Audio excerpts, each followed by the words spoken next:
What is up, everybody? This is Edward back with another video, another episode of Everybody Hates Black Men. I am your host, Edward Anderson. Today, we are going to do a play-by-play, compliments of Anton Daniels. We are going to do a play-by-play of a couple of clips here, and I think there's some interesting clips. So we're gonna go through Anton's video. So make sure y'all support Anton's channel. Much appreciated that he is going to retroactively allow us to use this. And I'm gonna let you all get in here a little bit. Let you all get in here a little bit. Yeah. Yeah, what's up, Gangs Day? What's up? I'm listening. Also, I want to give a shout out to, I think it's Namba Boko for hooking me up with the $25 cash app. Much appreciated. It is the last couple of days to go ahead and get that in the by the end of the month. Same thing with super chats and everything. All of that is definitely appreciated. And yeah, it was Nanga Boko. Shout out to the brothers, shout out to the 980 brothers that do support me, understand where I'm coming from, because everybody can get the smoke. Also, shout out to the CEO of Telegram. I use Telegram a lot. And he was able to get out of jail. They want to give him the Andrew Tate treatment. What's up, Pharaoh? What's up, Gangs Day? What's up, Mr. Snazzy, D-Rock Den? I'm listening. And since some of you all in here early, we just gonna play the crazy stuff up front just to set the tone. No, I have not watched this interview from getting it in. I actually probably need to get on that, and I'm probably not gonna do a play-by-play with all that because that's just too long. But let's just jump with the crazy stuff up front. Lisa. And by the way, this is on my Patreon. I have put 2 things on Patreon, which is, definitely a lot more than I generally do. I will be putting more content on Patreon.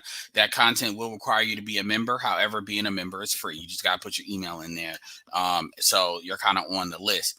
So you don't have to pay to be a member, but it will be some of this stuff will be for members. I will do public stuff, but stuff that I kind of consider too raw for YouTube, or if I go in a little bit too hard, yeah, that's what that's going to be. So let's jump right in. Department. I'm highly respected by him. When I'm working next to our elected officials, our state senators, our city councilmen, our mayor, who is now a black woman, I'm highly respected. When I call their office to call a meeting because we need something in our community, my call is a high priority and it's highly respected. Our chief of police is a white man, Michael Moore, who's retiring. I'm highly respected by him. We have a great relationship. And so what I'm saying is that whether it's a white man, a black man, a man of color, a black woman, a white woman, woman of color, for my experience, I have not been disrespected. Have I had some, fall ins? Of course, that's life. I know this looks like I'm just playing it in the middle, but that's kind of the lead up to what she's going to say. So you're going to get what she's going to say that's important, and then you're going to get a little bit after. As a blanket, when we talk about black women in general being, for one, we're not the lowest on the totem pole. If you want to know how it goes, I can tell you, and y'all can Google this, but it goes white men, just so you know, it goes black women, then it goes black men, and then it goes white women when it comes to the societal respect of the totem pole. Y'all can Google it. So there are many others as well. We're just talking about in the hierarchy of America. What happens is, within the black community, the black woman is the least respected. Within the world, we are not. And so when we dissipate it to the black community, and a black woman allows herself to embody chief of. So I want y'all to really absorb that. I want you to absorb it. And this is from a Nick Cannon interview.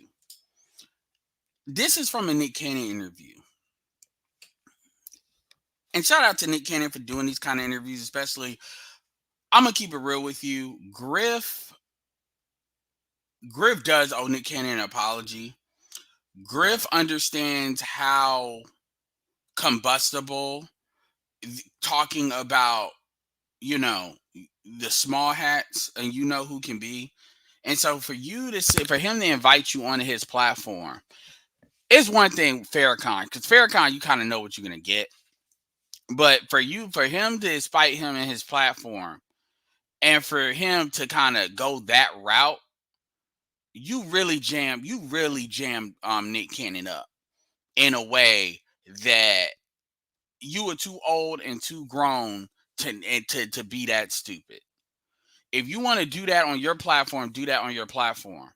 But that is not something that needed to be said like that. Like what kills me about like what Griff did, people be really trying to like. I've had some of these conversations in private, and I've told people, I'm like, you really act like if we just start speaking out on that side of it, that's gonna actually move the needle. Like y'all really act like that's it. And generally when I hear that, it's not always, but generally when I hear that, what I hear is dudes that's trying to make excuses for white dudes. They trying to make excuses for white dudes and they're trying to find common cause with them. And to me, that's problematic. That's problematic because to me, that's generally the spirit by which I see that. That's not all the time. Like, I don't think that was Kyrie's reason or Kanye's reason for doing that. But I don't know. I just don't get why people have this need to want to get that off, and they want to do it and then have somebody else go down with them. That's the thing with me. It's like, shout out, say what you want to about Kanye. Kanye is willing to take the hits on his own. He don't run to nobody else to take his hits. Same thing with Kyrie. There's certain things he's willing to stand alone on.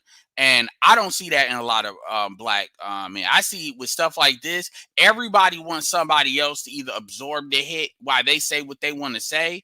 And as far as I'm concerned, if you ain't willing to absorb the hit, it ain't that serious. That's kind of a side note, but I want y'all to so for Nick Cannon still do these types of interviews, I mean, kudos to him, because that Nick Cannon low key could have ended his career.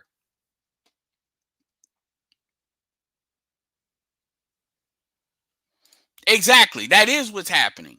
And most of them they don't have, that is exactly what's happening. And and I'm gonna keep it real. A lot of small hat folks need to call that out. They really need to call that out. And ultimately that's not gonna work, but that is what they're doing. Which is another reason why we always got to make sure if certain groups are doing that and they're not like a part of our group. Kyrie is obviously ADOS, Kanye is obviously ADOS. So we're gonna take whatever comes with that. But we're not gonna do that where people be trying to pretend to be African American and then they want to do that and then we all of a sudden take the hits. That's why they don't like to be separated out, because that kind of messes with their advantage. But I want you to really hear, what she said. This isn't the main show, but really hear what this is crazy. Police of Los Angeles Police Department. I'm highly respected by him. When I'm working next to our elected. Now then she's talking. Now the thing is, she keeps talking about who she's working with. See, this is what happens with that female industrial complex stuff. There's women that are definitely social climbers, upper climbers, and all of that, and they're moving through the ranks. But I mean, you were really, when she said, I'm working with them, I'm doing this, you would really think she's like you would think this chick is low key like the next Maxine Waters or something.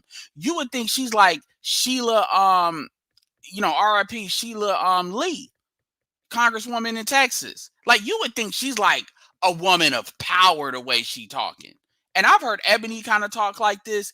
It's this, like, I'm gonna tell you, when the black female pathology truly rivals white male pathology. It really does. And every group has their own pathology. Make no mistake.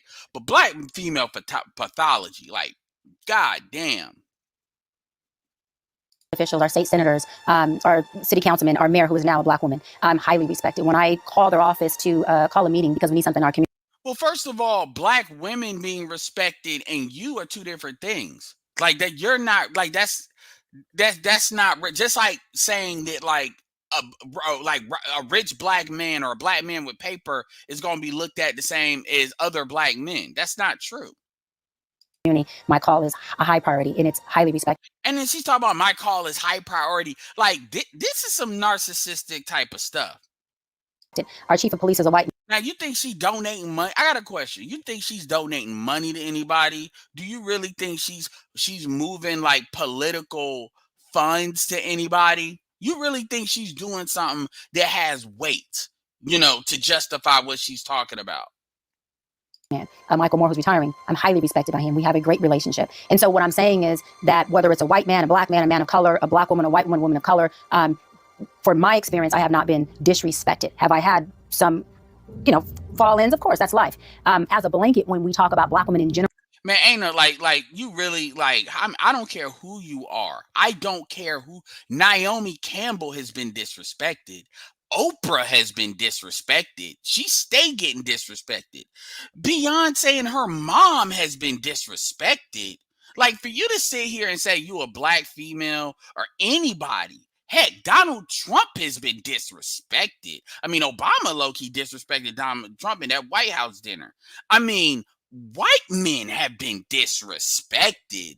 I mean, for you to sit here and act like that is for I don't care if you're a Caucasian man, for you to sit here and say you're not like you've never been disrespected. Come on. Yeah. Like I'm saying, I've never been disrespected. What are you talking about? Being, for one, we're not the lowest on the totem pole. If you want to know how it goes, I can tell you, and y'all can Google this. But and because Google is always right. Google says she has a daughter. Like, if I pull up Google right now, does Dr. Cheyenne Bryant have kids?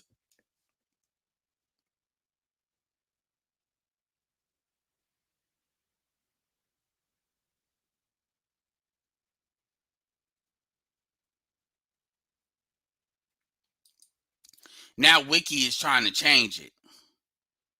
Because you asked...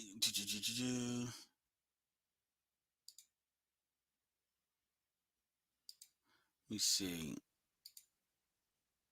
As of now, she don't have kids. I swear I saw something that said she has kids.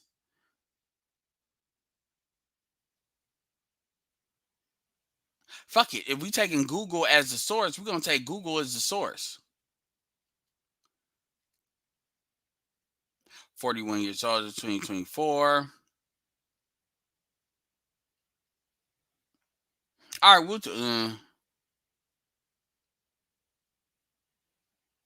say she's worth 1.5 million. That ain't that. I mean, obviously she got more money than the average person, but that ain't a lot of money, yo. Not for you to be talking like you talking. But it goes white men. I mean, basically, that's you own your house, especially in LA. That's basically all that's saying. So it goes Black women, then it goes Black men, and then it goes white women. When it comes to the societal respect of the totem pole, y'all can Google it. So we're not. Like, and she keeps saying you can Google. Like, what do you Google? Like, for her to say that, like, you know what you'll see? You'll see a lot of Black women that they'll probably pretend they never heard that. They're like, because like, are you serious? And look, kudos for her not putting Black men at the bottom. Like, so that's what happened with Jonathan Majors, right? That's what happened with Jonathan Majors, right? Like, what are you talking about? Like, that, to me, that statement alone, and I personally think she does. I heard that she did have a kid, but we're gonna go that I'm wrong, and we're gonna go that she don't have kids, because that's gonna lead in the other video. But we're gonna go that she don't have kids. Why is she like, at the end of the day? Like, man, I'm not trying to use words like crone and stuff like that, but let's be clear here. An attractive Black woman that doesn't have kids, for you to sit here and try to say that's not a social, and she's not gay either. Same thing with Maya. You got to tell me, and somebody, shout out to Phantom Clutch, he was like, well, she's not really all that. Well, my point is, she's not Steph Co. You can't reasonably say, well, I don't have kids because, Black men are not talking to me like that. No, you can't reasonably say that. And that's what I'm talking about when I say that. I'm not even trying to say it's a red flag, but the reality, we'll get to it. Many others as well. We're just talking about in the hierarchy of America. What happens is, within the Black community, the Black woman is the least respected. Within the world, we are not. Like, she could only say that to a Black dude. She could only say that to a dude. Like, that is crazy. Shout out to the brother that actually found this. Like, this is some AI stuff. That is a crazy statement. That is what that tells me is that doctorate she got ain't worth the paper it's written on. I'm sorry. She need to sue whoever gave her that shit. She ain't a Archer. Shut up. She ain't a 5. She ain't a 5. BGS would probably rank her as like a upgradable 7. Now she may be like a 6, but like upgradable 7. Again, I'm look, man, I'm gonna keep it real with you all. Let's just be real. And this is what SWP was getting mad at y'all about. I don't know what I'm gonna do an AI called like some kind of baddie certification, because you all tend to have this thing where you all, if you don't like a bitch, you all tend to rank a bitch based on how you feel about that shit. And that is female shit. That is. I'm not even gonna sugarcoat that. SWP has a bias when it comes to 6. However, if you take 6 out of the equation, for you all to get this hung up on how someone looks, I remember when Kevin Samuels said that Nicki Minaj was a 9, and everybody lost their mind. I know plenty of dudes that when Nicki Minaj came out that would definitely say she was a 9. I know dudes that get hoes that was like in love with her. I didn't think she was that big of a deal. But I can tell you, niggas that get bitches was definitely willing to drink her piss. Especially when she first came out. And I already knew her ass for all that. But my thing is, for people to kind of lose their minds when Kevin said that, like not understanding why he would have said that, it's like y'all have this thing where it's like y'all want to tell a bitch she ugly because y'all just want to knock a bitch down a peg. And that's exactly how black women act towards black men. Y'all supposed to be above that. I'll give you a perfect example. I can't stand Janelle Monáe. 2 people I'm going to give you an example of. I can't stand Janelle Monáe.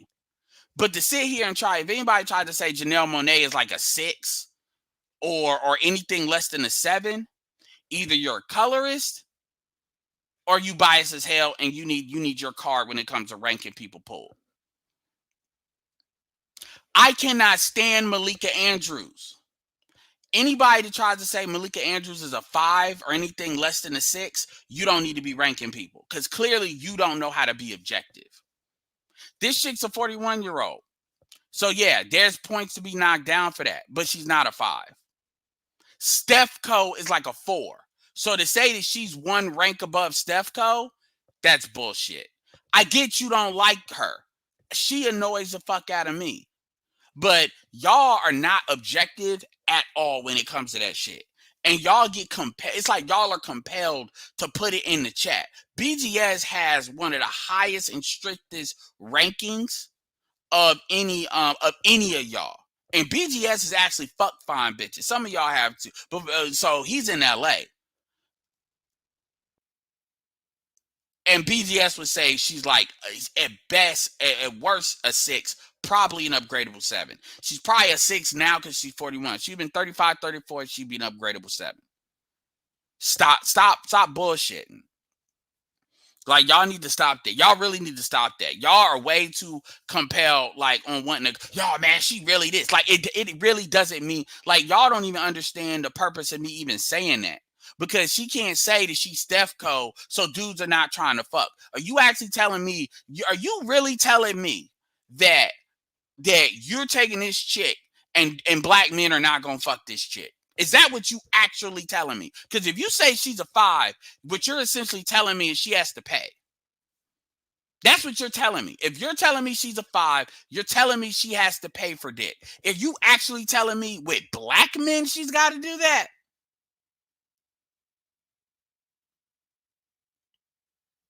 and I get it. You don't like the chick, but y'all need to learn how to say it in a better way than kind of lying. Because SWP is not wrong when he says that makes us look like black women when you do that shit. Now, I can have what I want to have about 6 because he's way biased when it comes to her. But when you take her out of the equation and y'all out here doing that with other people, then yeah, y'all do be looking hella goofy when it comes to that shit. He is not wrong. Because what it shows is y'all be in y'all feelings a lot more than what y'all should be. Like straight like that. And that's not what this is even about. And so when we dissipate it to the black community, And a black woman allows herself to embody. Like, that's crazy. Like, so for her to even say that black women are respected more outside the black community, inside the black community, that really goes to show you, like, a lot of chicks, it's funny because a lot of chicks are caping for her, and it's kind of like, y'all haven't heard, I've heard her from, like, when she used to talk on Zoe shit, and she used to say some wild shit, yo. She really did. And a lot of these chicks, I don't think, because I've seen it in the comments, a lot of these chicks, literally, you know what they're saying? They're saying, well, I have to see the whole statement. And that's how I know, yeah, this shit is crazy. You know what she's saying is crazy.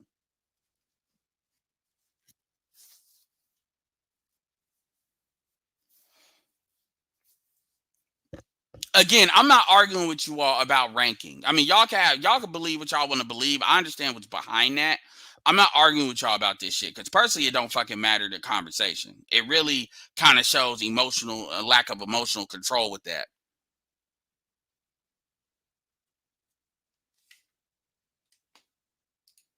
Well, I mean, when you keep saying, and see, that's what I'm saying. Like, when you say Janelle, all right, for a black broad, I mean, my thing is, y'all don't understand. Y'all actually harm our arguments and harm our talking points.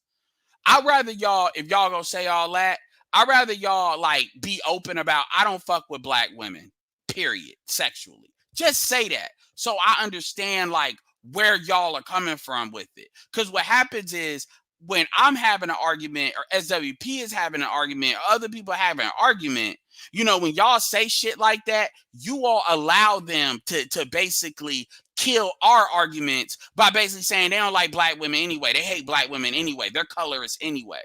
That's the problem. Y'all will give white women a pass anyway. Y'all actually undermine our arguments, which is why I have a problem with y'all doing that. Y'all actually undermine our fucking arguments when y'all do that. I don't think y'all really understand that, which is why I tell y'all just to tell these chicks to date white.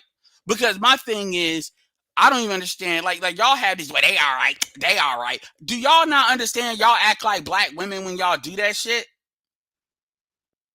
Do y'all not understand y'all doing the same bullshit they're doing? That tit for tat shit? People that have personal power don't do tit for tat shit. She all right for a black broad, I guess. Do you understand what that sounds like? For real, though, do you understand what that sounds like? And if you don't like dark chicks, just say that. Just say that so we know where you coming from, so other people can't be on this. Because what they do is they try to blanket everybody. I don't really like shit. Angry Man don't like dark-skinned women like that. He has a light-skinned preference. That's fine. He has a right to have that. I'm not judging him for it. But don't try to say it and then try to say it under the cloak. If that's what y'all on, say that. Because then what happens is SYSBM all gets painted as y'all just want to kiss white ass. Because you got people that like to hide behind these monikers because they don't want to take the full heat. And that's why, when I was talking to dude about that Indian shit, y'all people got to stop doing that. What I was just saying about the Israeli situation, a lot of folks, they don't want to take the full brunt as to what they're on, and so as a result, they like to cloak it. I can bring up certain women, understand there's certain dark, for instance, there's certain dark skinned women I can bring up that if y'all start talking shit, I already know what it is. I know what attractive looks like and what it doesn't. I know.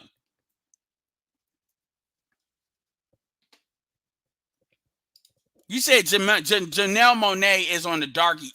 So okay. Since you want to do that, give me somebody darker than Janelle Monáe. This attractive. In Hollywood. Lupita and Janelle are basically the same complexion. So now we're playing games as to what dark skin is all of a sudden. He ain't gotta like black chicks. That's not what that's about. But when you saying she ain't really dark skinned, I mean, seriously, how many chicks that are darker as her same complexion in Hollywood are darker? In Hollywood eyes, she is. You got Lupita. Who else? Really?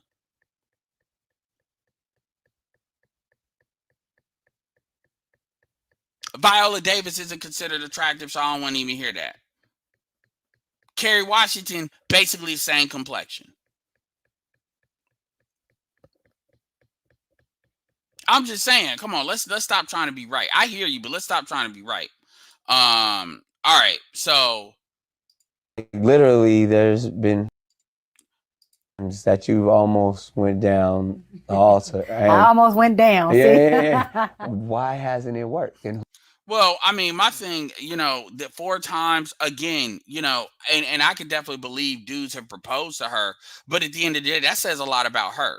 See, her argument is she keeps coming back to, and she's gonna say this with the Cam interview, is she keeps coming back to, it's better exactly what I say. It's better to have never been married than to get divorced. That's kind of her go-to. Okay, so why are you having all of this? Well, you don't get married as a dude. So Cam can't have his reasons for not wanting to be married when Cam actually got to take Cam actually has money to lose in marriage. He actually has that to lose in the form of community property that somebody's not bringing a goddamn thing in and kids are not enough. That's what Cam Newton is saying. And yet she's got a right to tell him he's a problem, but she ain't even been married, let alone divorced. Which at least Kevin could say that. I mean, ain't nobody got to be. I'm not saying he has to have a preference for black. I'm not saying that. But the thing is, what happens is when y'all go out of y'all, the purpose of me saying that is not to fucking blow up her ego. It's to basically set up a point later on. And the problem is you all get stuck on that because you got ugly bitches that think they fine as hell. So this idea that you telling her she ugly like that means something. Come on. I mean, come on. Yeah, everybody got a different definition of what that shit is. Come on, man.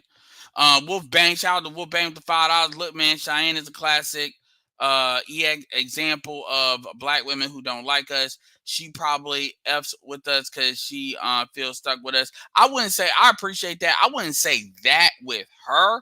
Her issue is she's got control issues. Malika don't like black men.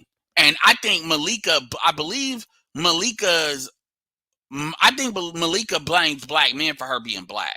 Apparently, Malika Andrews got married to that dude, which, by the way, Malika's 29. He's 41, like 41, 42. So notice how ain't nobody talking about age gaps. Age gaps never matter when the dude is white. Notice that. whose fault is it? Because you've been talking about accountability. You've been see, here they go. Like they let her talk. So now they coming back with the swing back. Talking about high functioning, and you literally told me in my situation, because the type of high functioning and low functioning people I'm choosing. Yep. Why hasn't it worked for you? For the first few, I was low functioning, and I was still in my healing journey.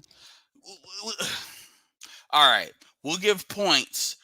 She's doing this to win the argument, by the way, but unfortunately, we'll give points for taking accountability because unfortunately, most chicks can't do that. So, but this is the same kind of game that Ebony plays too. They take a little bit of accountability because at this point, it's low key too late. Like if you too late, but whatever. We'll give points for that. But obviously, I know where this is going. And so I law of attracted low functioning. That happened all 4 or just the first? The first, I would say like the first 2 or 3. 2. Okay. The first 2 or 3 out of 4. My thing is like how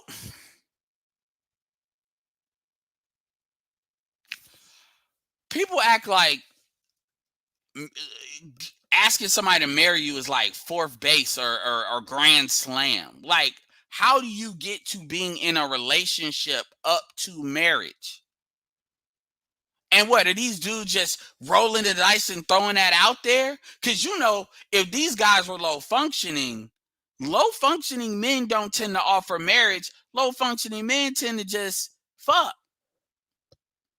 Because that's a real commitment. So I'm curious to see who these dudes are.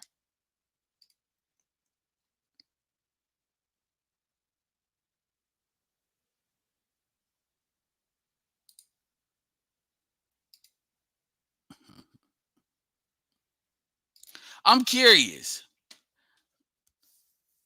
And the thing about it is, she looked every bit of 41. Like, real talk, she looks like she's 48, 49. And I hate to say that, but she looks 48 and 49.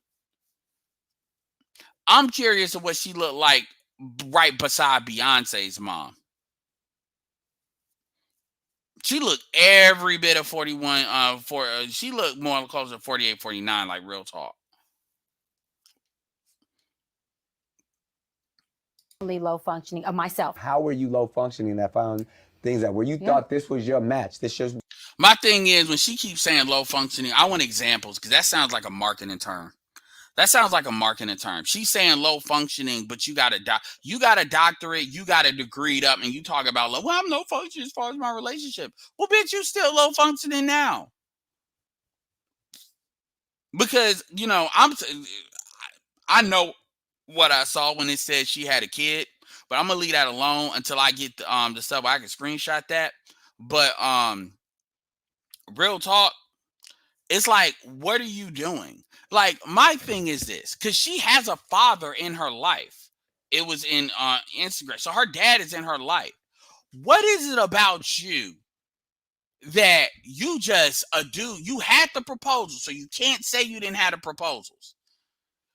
When you say you're low functioning, I want to see who are these dudes that propose to you, because I cannot believe these are just dusties. This same thing Ebony kept trying to do. They always like creating a specter of dusty dudes. And it's like, if they were dusty, you wouldn't have entertained them in the first place for even them to believe that they could throw a ring at it. What are we talking about? A lot of that don't make sense. It don't.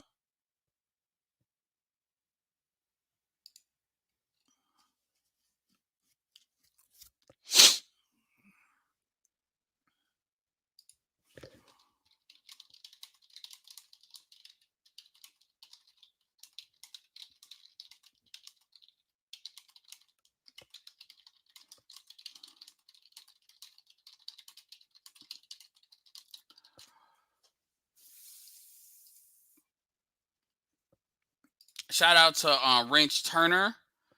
They kill me with this high-low functioning BS on the cool. Most women aren't high functioning.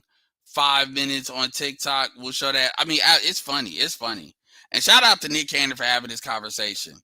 Because, I mean, we all know Nick Cannon's journey. You know, Nick Cannon was considered a lame by a lot of people. It's like, you got the height, you got this, you got that. You know, people forget Nick Cannon before he started lifting weights. Nick Cannon when he wanted to do music.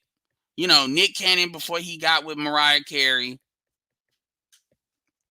You know, a lot of like dudes, like some dudes were calling Nick Cannon lame. But it wasn't like Nick Cannon was annoying. But, you know, I never didn't like Nick Cannon. But, you know, I get it. Nobody's going to, if somebody called Nick Cannon a lame, ain't nobody about to have no argument about it. Niggas are not about to have no drag out argument if a nigga want to make that declaration. Ain't nobody unsheathing the sword in defense of Nick Cannon. And then he kind of got with Mariah, which I remember people were surprised that he pulled that shit. But he caught Mariah at the right time when she wanted kids. You know, R.I.P. Mariah. You know, obviously I know what it is to lose a mom and then to lose a sister. Whoo! I can only imagine losing my brother. Yeah, what's up, Charles? People forget that. People forget that. What are you talking about? He was a kid.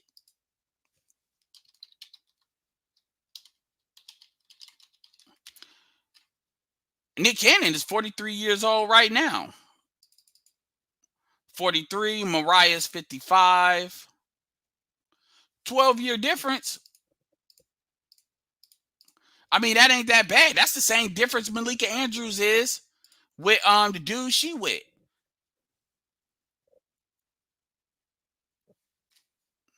Well, we know in the black community. But Nick Cannon recently said, you know, he was a nice guy until he wasn't. And so everybody is like, see, people don't take the history into account when they want to have these opinions on these people, yo. Your person, and then it still didn't go through because you were low function. I take accountability. It was my fault because I knew all of them were not my person. And so this is why I say it's not their fault, because these. So why were you fucking them or around them? Because ain't no way they offered you married and you ain't fucking. So you was with them. Oh, no, don't damn that. They ain't my person. You was with them for a reason. You was with them for a reason. And let me tell you something. As a marketer, when you know who ain't your person, you tend to know who is your person. This ain't no General Electric 1,000 ways to make a light bulb. That's telling me you don't know yourself. 4 times? Come on, man. Men, what no infidelity? We know you were sexually attracted to him, so the sexual chemistry was there. Otherwise, you wouldn't have been with him. We know they paper had to be somewhat straight. You know the word. That's saying, you know what that sounds like? Guys, you know what that sounds like, man? That sound like. How can you do this to me? Get out. I'm going to marry this white hussy because you are too virtuous and strong and might make me a better man. I'm just playing. What? You know what that sound like? That sound like she thought she could do better. And I got something I want you to try out, compassionate call outs in the Telegram. So be looking out for that in the group. It has to do with shorts. I'm finally going to start doing the shorts because I got something specific I'm trying to do.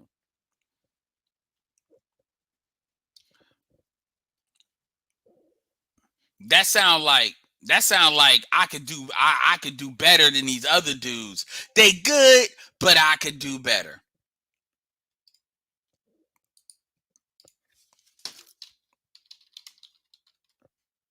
I could do better. And you could do better. Like, could you imagine if she told Kevin Samuels she had 4 marriage proposals? Could you imagine if she told Kevin could you imagine if she went on Kevin Samuels stuff and told she could do marriage proposal? You already know Kevin Samuels would have been like, yeah, you need to be an executive wife. That's what you need to be. Could you imagine if she said that? Yo, I saw a post. The chick was like, RIH, Kevin Samuels, rest in hell. That is so messed up, man. Like, it's funny how y'all chicks be so triggered, man. Again, shout out to Nanga Boko for the $25 he gave earlier, before this stream. All dollars matter. Niggas talk about I don't know if I'm gonna have a panel. We'll see. Beating on me. I attract good men, but I wasn't in the space of being ready to marry them. But I needed them to be good for me, Nick, because I needed something good to be reflected on me for my healing journey. What the fuck are you healing from? What are you healing from? What happened? You say all the dudes are good. So you got a dad in your life. Got your mom got to be around. The fuck are you healing from? Like, what happened? Who fucked up? That sound like you were imprinted. Man, please. That sound like you think you could do better. That's what that sound like. That's what that shit sound like. Like, she keeps saying this. All right, here's the main event. And then, yeah, we'll do a panel. We'll see.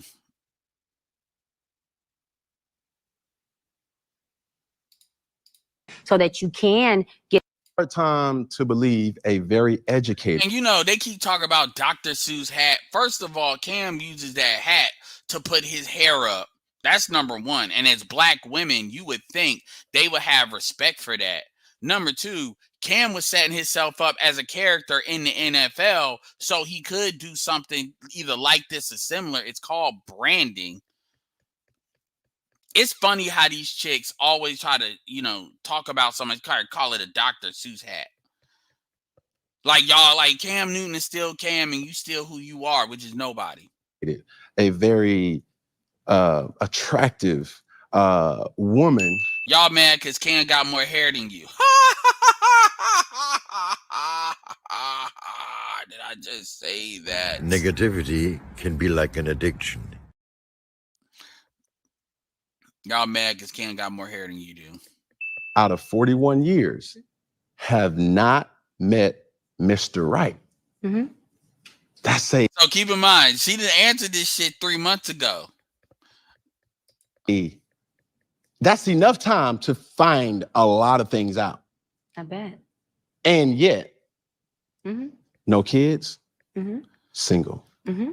I'm not, but I am saying, Mm-hmm.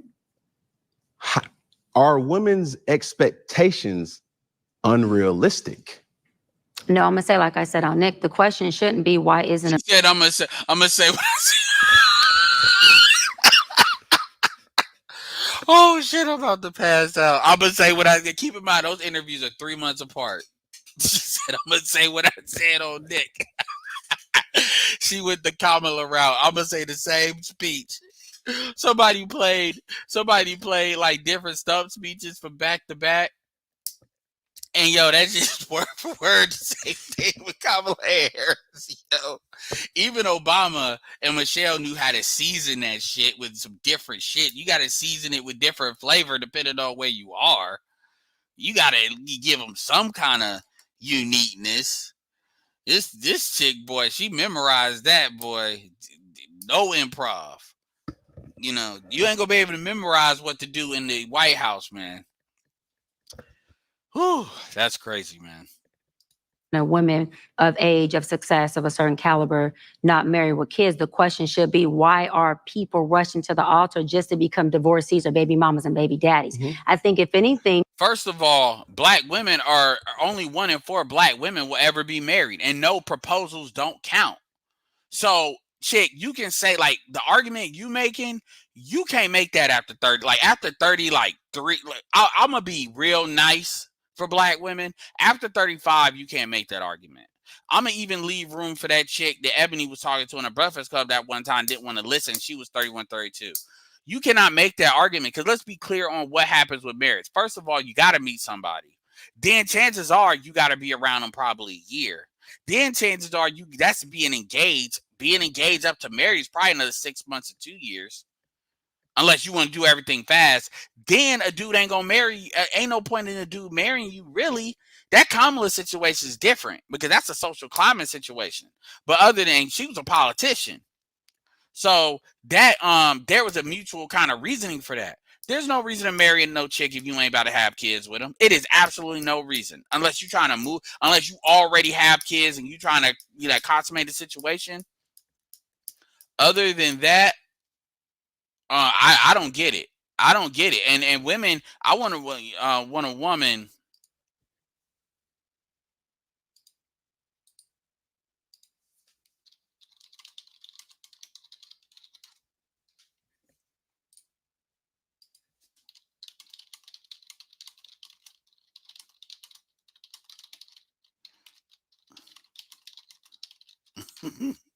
Read that shit. we need to be teaching our society. Let's talk about baby daddies and baby mom. No, y'all are not. First of all, and second of all, this is like, keep in mind, she's supposed to be apex what a black chick's supposed to be as far as what she know, right? This is black female pathology.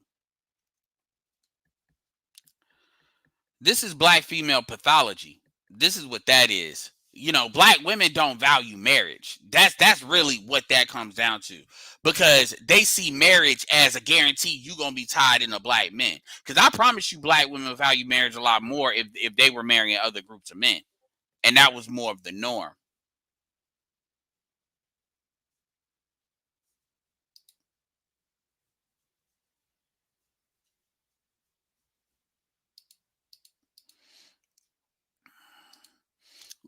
So when she keeps saying that, it's like, why are we getting married to get divorced? And I get it.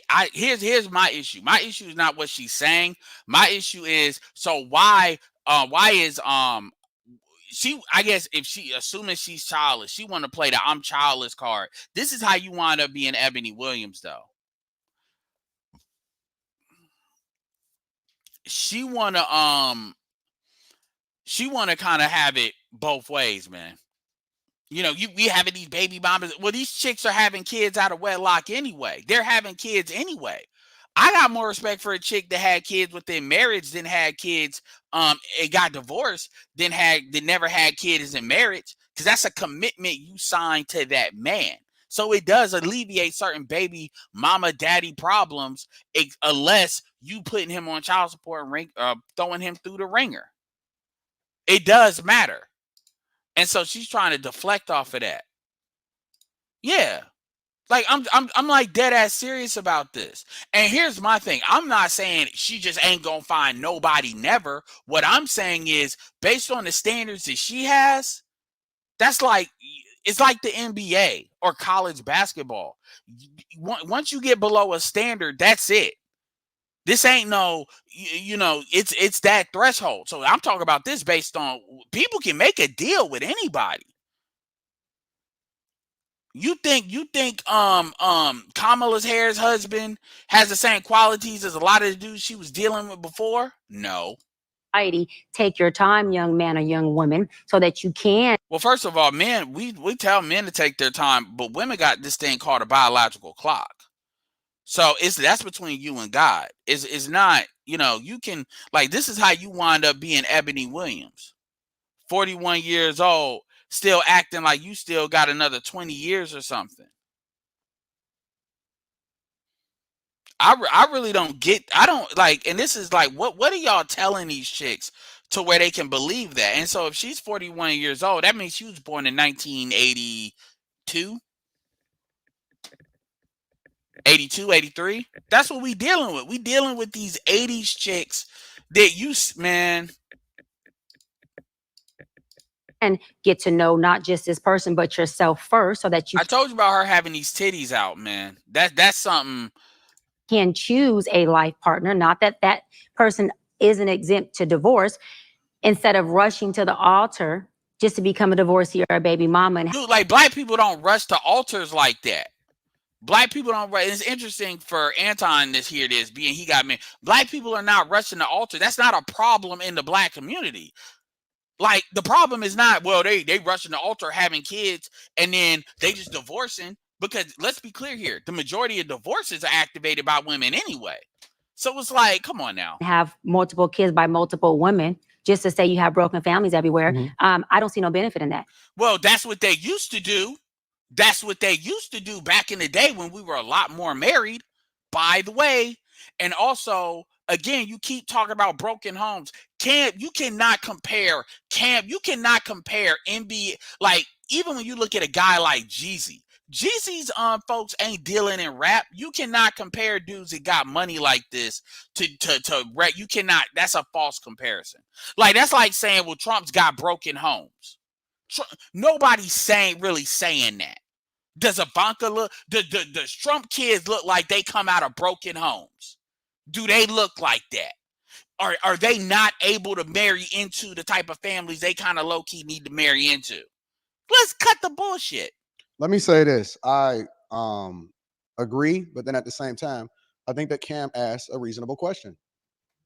He asked a reasonable question, and the question is, 41 years old, single. You can't say she basically, she exactly like Ebony. You can't say you ain't got the looks to secure a dude.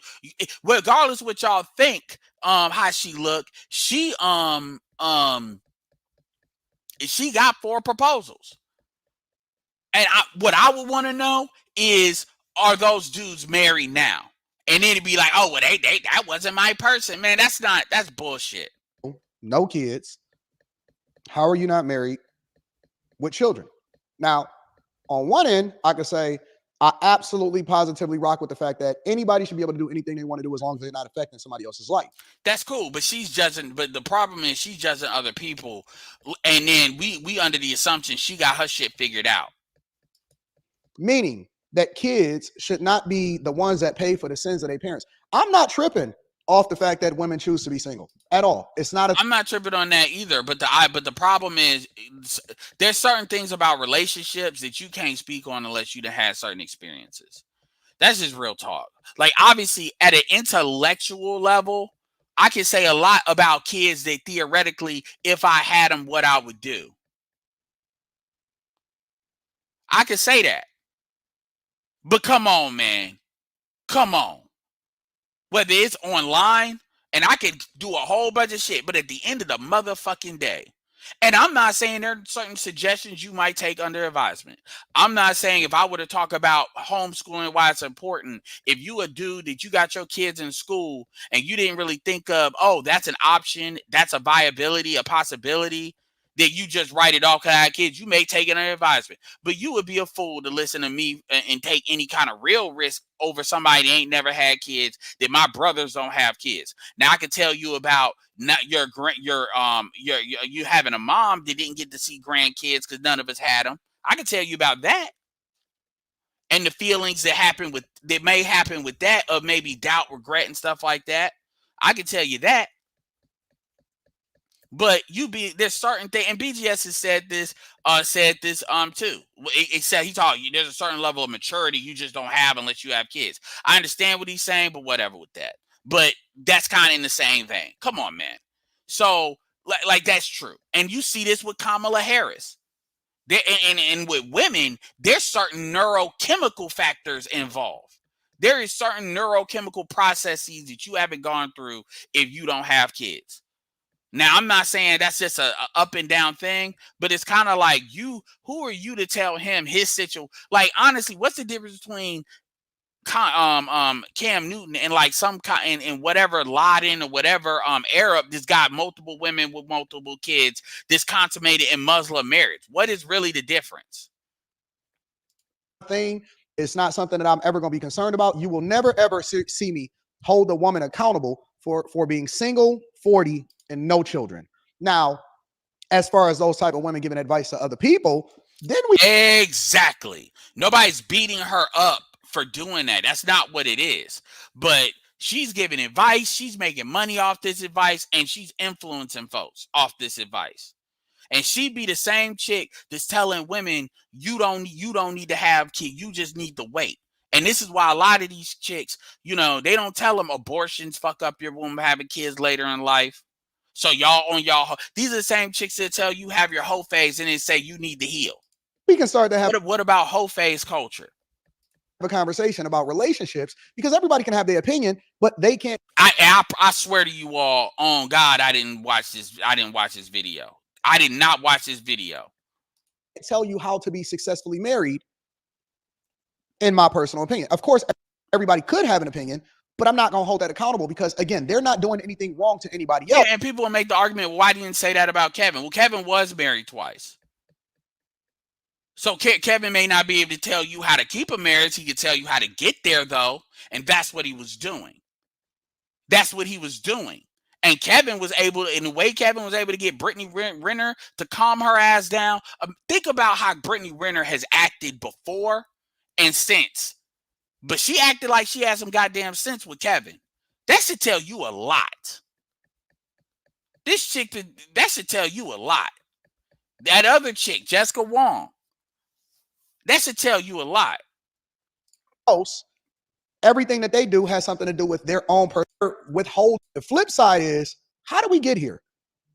Because I think that she deflected.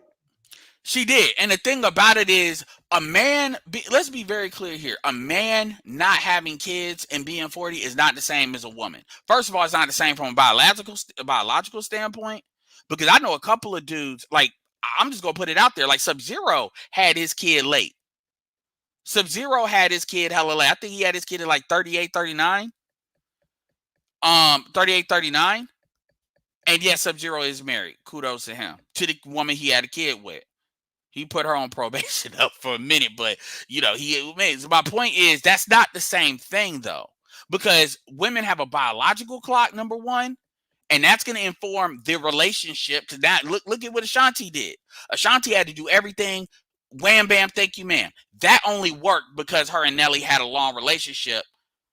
And I'm not going to speak on nobody else's situation, more than what I have, but if you know somebody, you knew somebody, that adds like a different type of a factor to it, where you kind of can do that, or you might be able to do that more than you otherwise would.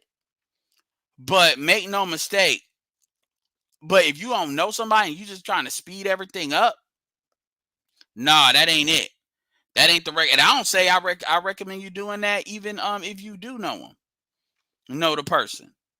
But that's gonna make more sense than if you just don't know nobody, and chances are that's usually a situation.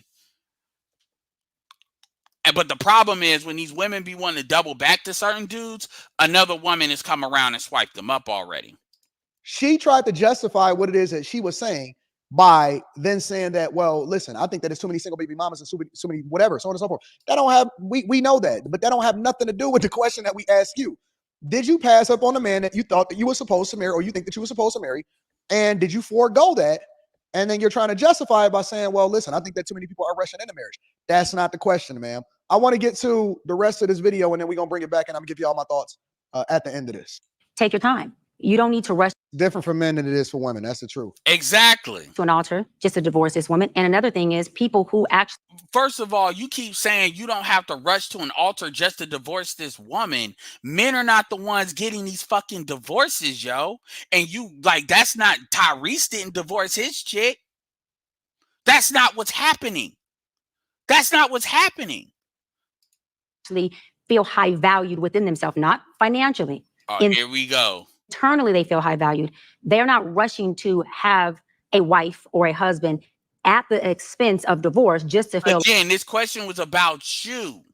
This question with men, men don't have these, like, see, the problem is women have these requirements. The only thing men really expect a woman to do is look like the same bitch I got married to. And don't turn into a bitch. That's it. That's really it. That's really it. Women want a whole prequel trilogy, sequel trilogy. Like they've added value to themselves, because it's a deficit if you're marrying for the wrong purposes. It is an asset if you're marrying from a place of. Yeah, that is where she's going with that. Yeah, she done aged in 10 years, because she was like 32, 33 with the Voice of Reason stuff. So basically in the 2010s, she done had 10 years, and this is what happened. But I told you that COVID snatched 2 years. If she's 42, that means she was 40 when COVID, like she was like probably 30. She was basically 30, like 38, 39 when COVID happened, or 38 when COVID happened. And then swoop, 2 years. Creating a family, of creating stability, of raising kids who can see this thing move and this house not be homeless, but this house have wealth in it, the real wealth that actually. Man, come on, man. Come on, man. You doing a lot of theoretical shit, man. You doing a lot of theoretical shit, man. Like, you doing a lot of theoretics, and it's for women. It sound like they doing something when y'all actually ain't. Sustains. And so for me, I'd rather take my time choosing than end up doing time because I'm making wrong decisions. I'm good. That's fair. I think that that's fair, but that's fair, but from a 41 and 42-year-old, that's bullshit. Because the problem is that's a lot of Sex in the City, career oriented. You know, dudes are not a priority. Marriage is not a priority. This is not a priority. And at the end of the day, what do you like? Men make money to access women to eventually have kids. Lifestyle is not really what motivates. Lifestyle obviously motivates men, but lifestyle motivates men in order to attract those other things. If dudes really don't care about that, a lot of dudes are going to be, I'm good. They're going to do enough to put them in comfortable situations and give them a toy or two, depending on what they like to do, what their hobbies are, to do it at the max, at the level they want to do it, whether it's travel, games, car, whatever. But there's a thing with that. Why do you have a fucking career? You telling me if you talk to some motherfuckers about some shit you should have been doing, but you telling them they should have been doing it this way, you die. That's it. That's really all it is. That's really all it is. Give me 1 second, y'all. That's really all it is. Like, this tells me, and she's got 2 parents in the house. So I'm like, yo, what the fuck did they instill in you? Like, it doesn't behoove you. And I'm saying it as a dude that my aunt is mentally ill, and my aunt has a grandson. I'm the oldest. My mom died them having grandkids. And I'm going to tell you, the reason my aunt has a grandson is because she had a daughter. And we know how Negroes are. If a chick just shop that pussy around, they can get fucked no matter what they look like. But I still think that there's some to be You right, it's some bullshit. 41 and has never been married. And come to ask the question and say, I want to know that. I'm gonna. Because, like, look, See, now, how young are you willing to go? ooh, I love that. See, now this. Of course. She's one of these hoes, one of these auntie hoes. These Eric Badu bitches. Come on now. This is when the conversation Come on. is good. Come on now. And this is why her titties is out, by the way, guys. Now we know. We want to know that. I'm gonna. Because, like, look, I told you now. Listen. Look. Hold on. Come on. What? 'Cause You going or I'm going? Who going first? We're gonna stop before we jump to that. Because, so shout out to Lion. Make sure y'all support. I'm doing a panel. You know how that is with me in the panels. So, Lion, you up first. What's up? What's going on, Ed? Listen to the more I hear this chick talk, because I didn't really hear this in full context, but now I'm hearing this chick talk. This reminds me of the scene from iRobot with Will Smith when he was going off on a therapist, and he was like, "You know what? You are the dumbest smart person I have ever talked Absolutely. to." And just so I don't know how quick Huru has heard the video. So I want to play a video really quick, and we'll concern, because I want you to understand this is the type of bullshit that, if I should do a thing called Can't Make This Stuff Up, this would definitely be an inaugural. Listen to this. Chief of police of Los Angeles Police Department. I'm highly respected by him. When I'm working next to our elected officials, our state senators, our city councilman, our mayor, who is now a black woman, I'm highly respected. When I call their office to call a meeting because we need something in our community, my call is a high priority and it's highly respected. Our chief of police is a white man, Michael Moore, who's retiring. I'm highly respected by him. We have a great relationship. And so what I'm saying is that whether it's a white man, a black man, a man of color, a black woman, a white woman, woman of color. That's just the lead up. That's not really the important part. This is the important part. For my experience, I have not been disrespected. Have I had some, fall-ins? Of course, that's life. As a blanket, when we talk about black women in general being, for one, we're not the lowest on the totem pole. If you want to know how it goes, I can tell you, and y'all can Google this. But it goes white men, just so you know. It goes black women, then it goes black men, and then it goes white women. When it comes to the societal respect of the totem pole, y'all can Google it. So there we're are not many others as well. many others. We're just talking about in the hierarchy of America. What happens is, within the black community, the black woman is the least respected. Within the world, we are not. And so when we dissipate it to that told me that bitch don't know what the fuck she talking about. And to me, that kills everything. That kills, and she said that on Nick shit 3 months ago. That told me, if she would have said that shit with Corey Holcomb, because she used to be on the 51, not 5150, she used to be on Zoe's Voice of Reason. Like when it was first starting out. I remember that. Yo, she would have Anyway, we're gonna go down the list. Lion, finish a thought and then comment on this, and then we jump in on Black Huru next. I want to hear what you guys saying. We're gonna get back to the other stuff they were talking about. I'm gonna Google that bullshit she just said. First of all, she said, "Google, what is your source of what bullshit that just came out her mouth?" She just told you, sir. Google. Google. So I just Google who in respected what? First of all, ChatGPT, I don't think will answer that damn question. But we all know white women are not at the fucking bottom. We all know that. And I make an argument that in a lot of ways, white women are above white men right now. Depending on, unless you like in the top 10% at the bare minimum, or you're in the 1%, definitely if you're in the 1%. But if you're in the top 10%, I'll give you that. But other than that, I don't like if you dealing with the 50 or 75%, shit. That was her personal list. But go ahead. But I said before, there's only two people mad at Cam today. It's the men who want to be Cam, and it's the women who want to be one of Cam's baby mamas. There's only two people who are actually mad at but Cam. I just want to focus. Yeah, we get that, but I want to focus specifically on what she said. As far so you commented on the first one, and you were okay, and that was your other thought was that's true what you're saying. They keep talking about his Dr. Seuss hat, even though he has that hat like that to hold his hair up, so it's a unique design. And it's funny how they trying to play him. Like I said, he got more hair than they do, which is why they're mad. So let me move on real quick. By the way, I can only hold 6 people because I'm being broke today. So I got Morpheus in. Lion, let me drop you real quick. I may have to rotate some people. No problem. Hey, only need a couple of minutes, man. You can drop me after I say what I gotta say. But go ahead with the other brothers. Okay, absolutely. So I'm a Morpheus. I got you. I'm gonna pull Charles in, and yeah. So Black Huru, what do you think about what you just heard? Well, thanks for having me, Ed.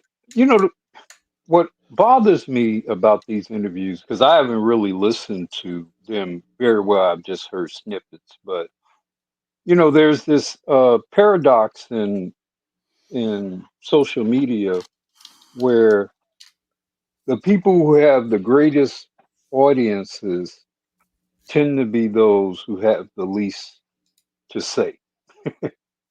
And my issue with these kind of exchanges is that although Nick and Cam are very accomplished and successful men in their own right, I would not speak against them as being what they have achieved.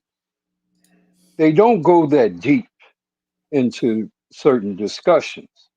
And kind of speaking to the point, my question would have been a logical question to me would have been, well, would have been to ask her to provide an example of what you mean in terms of how society is organized in this way, where obviously we know white men are on the top, but then how do you explain that black women are their, I guess, lieutenants or whatever, and then black men, and then white women of all things? How does that look in your reality? What evidence of that we would see in the world? Yeah, so I personally think, like, I think what you're saying is valid on they don't go that deep, but Yeah. I also think they do that on purpose. Like I will say they can go. I've seen them go deeper than what they do. Like, but the deeper you go, the more accountability is going to be. And I think what Cam does a good job at, unless he wants to go there, is not making them wrong without look like he's not doing that. Because I think in his mind, his goal is to push this show to get women comfortable watching it, even if they watch it, if they don't like him, but they like the other guests. And then all that other detail stuff, that's for an Anton or for a me or for other people to make think pieces, because that's going to make it go viral. I've seen enough stuff, because when he pulled, see, he had a show where he literally had Melanie King and Six the Goddess on there at the same time. And it was funny because they clearly don't like each other. So it was like, so he does a good job at setting it up. And it's like, okay, people gonna talk about this show and they already know who I am, so they know where they can find me. I mean, the channel's Cam Newton. And so I think he does that on Just purpose. rolling paper. So other people can fill in the blank. Ask. That's how I personally Okay, think. well, I mean that, then that, I guess that's the end result of what he does. It's Because noteworthy. I I've look at, seen him go deeper, but on a situation like that, that like that, we know how crazy. Because she said that with Nick Cannon, right? And Nick Cannon did a little bit, but he said, "I'm gonna let that rock," because some of that, because we know that shit is crazy. Like, that shit is crazy as fuck. And even black women were on some. I need to see the full clip, but you could tell in the tone of what they were texting, they knew that shit was crazy as fuck. Because even under gynocracy standards, you ain't gonna say the white woman is at the bottom. Black women wouldn't have as many color girl issues if white women were at the bottom. Like, I don't know where the fuck I don't understand where you get that from. I'd be curious. I'd be curious on somebody giving her a follow up on that. But that's some crazy shit. Everything they say is a well, contradiction. the other thing, and I don't know if you've talked about this, and I'll let the other man. Maybe somebody needs to mute. I don't know, because I hear I got Charles. I got Charles. Yeah. an echo. Yeah. The other thing, quickly, it's interesting to me how these very accomplished, successful, good-looking black men allow this woman to sort of prostrate them, or they prostrate themselves before this woman who does not have their wealth, does not have their social standing or status or accomplishment. I think it's a very sort of gynocratic thing. For I think you'd only see black men do this kind of thing, or Yeah, Black Americans they're trying to get a do this black kind of female thing. audience. Yeah, they're trying to get a black female. They're trying to get a black male and Yeah. female audience at the level they're trying to play. Because if you're talking, I'm not justifying none of it because I hear what you're saying. But like when you look at how to Yeah. doing a podcast at a high level in the black audience, like Cam already knows he's kind of the bad guy for whatever reason. There's a lot of black women that like him, but there's a lot of black women that don't. So it's like he's doing the Floyd Mayweather thing, like because Nick did the same thing where Nick let her talk. Nick didn't Well, interrupt her, and no. it was What Cam and Nick represent, particularly Cam, is the guy they want. But he, yeah, you can have me for a night, or you can have me for a baby. yeah, So but the hate that they have for him is of a specific yeah, no, type absolutely, of hate. absolutely. Yeah. Yeah, they Hmm. it's a control. They can't control a guy like that. They have no leverage at that, let alone even if they can Yeah. consistently get dudes like that, they have no leverage. And that's the problem. Like a chick like her or Right. Ebony, they have no leverage. And so but from a podcast situation, when you look at these guys, like because Gilbert Arenas, I'll give you an example. Gilbert don't be letting them do that shit. Like chicks have gotten real mad on his platform, like basketball players, like female basketball players and stuff, because Gilbert don't go at them in a bad way, but Gilbert, like for instance, it was a black chick that got real, and she was in the WNBA, and she had her accomplishments, but she tried to say like her accomplishments is on par as an NBA players because of what she did in the WNBA, and Well, no, if I recall, Gilbert laughed in her face, basically. well, and he also allowed the other guys on his panel to go at her, specifically Rashad, what's the name, McCants. Yeah. He didn't, because what they usually expect is for like the big brother to protect him in that situation, but Gilbert didn't allow that to happen. He basically allowed her to operate as if okay, you're one of the guys, you're going to get treated like one of the guys here. You're going to And that's get dealt with. Yeah. And that's a strategy. And if you look at Gilbert numbers, Gilbert does like 10,000 live viewers. So that's definitely a strategy. And so that's the route he goes. And that's more akin to who Gilbert is too. Because Gilbert is also Yeah. low key, I think, with that Melly, the pineapple chick. Apparently they're engaged. So I mean, Yeah. and it could be kind of basketball. But what I've seen, like if you look at like how Shannon Sharp chooses to do what he does and stuff like that, they tend to have that. Shannon Sharp would be a little bit more back and forth than Cam and Nick will be. So it's different strategies, but that's what it is. It's a strategy, and it's no point in them doing this at this level if they can't garner a male and female audience. So because then they're not going to get the sponsors they're looking to get, because the sponsors are definitely going to be attracted to like female viewership. So but what I will say, to be fair to Cam, is Cam did swing back and get these questions, ask these questions. It was kind of like round one, I'm going to absorb everything, let you say what you're going to say, what you say. Round two, now I get to ask some questions to see how you going to answer them. And if you look at how he breaks these down, because these are videos that are broken down in the clips too, you can tell he's got, it's not just he's on a chip. But I get what you're saying.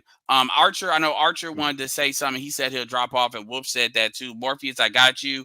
I only need PK is on here already, so cool. Okay, so I only need one of y'all to do it. So what do you think about this, Archer? I just want to keep it quick, but yeah, the whole contradiction with both interviews is what's getting me right now, because in one interview, she's condemning the man for not getting married, but in the next interview, she's preaching to the women not to rush into marriage.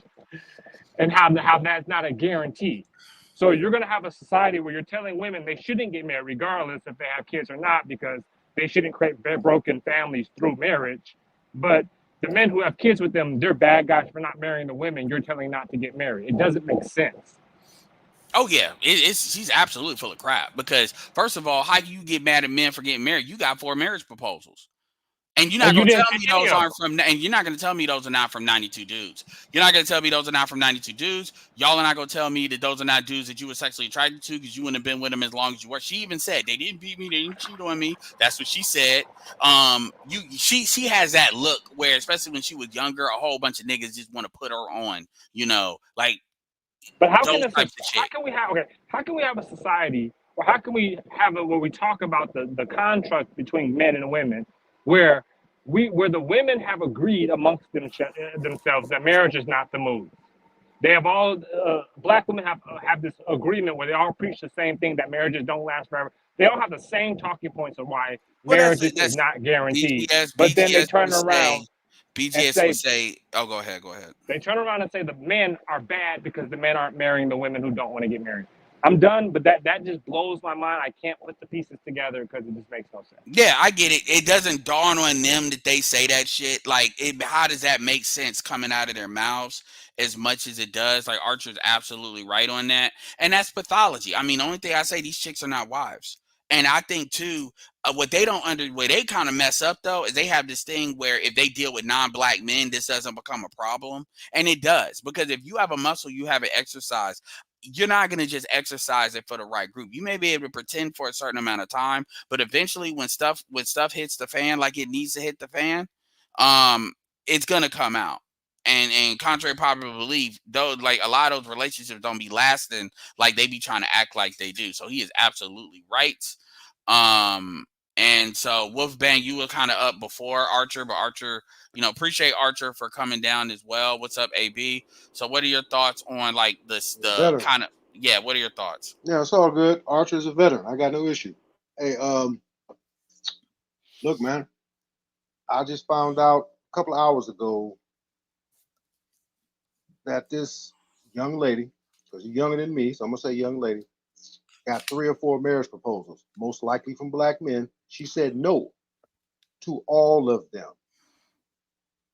In my opinion, from my perspective, this is more proof that so many black women, of course, it's not all of them. There's no all of anything. I'm aware of that. But there's too many black women who do not, go with your own perspective, who don't want to be married. Okay, they bitch and preach about all this. Well, black men aren't patriarchal. Black men ain't taking care of their business. When they bump into those black men who are patriarchal and take care of their business, they say no. This shit don't make no sense. Like Arthur just said, bitching about it like this, not, even though the black men, they like not marrying them, even though they don't want to be married. That shit, you even said yourself just now, Ed. This shit don't make no sense. I agree with BGS and Art Nostal and all the rest of them who've said this. They are working in reverse order of nature. I don't understand it. I'm just like Roger from because that's my Chicago brother.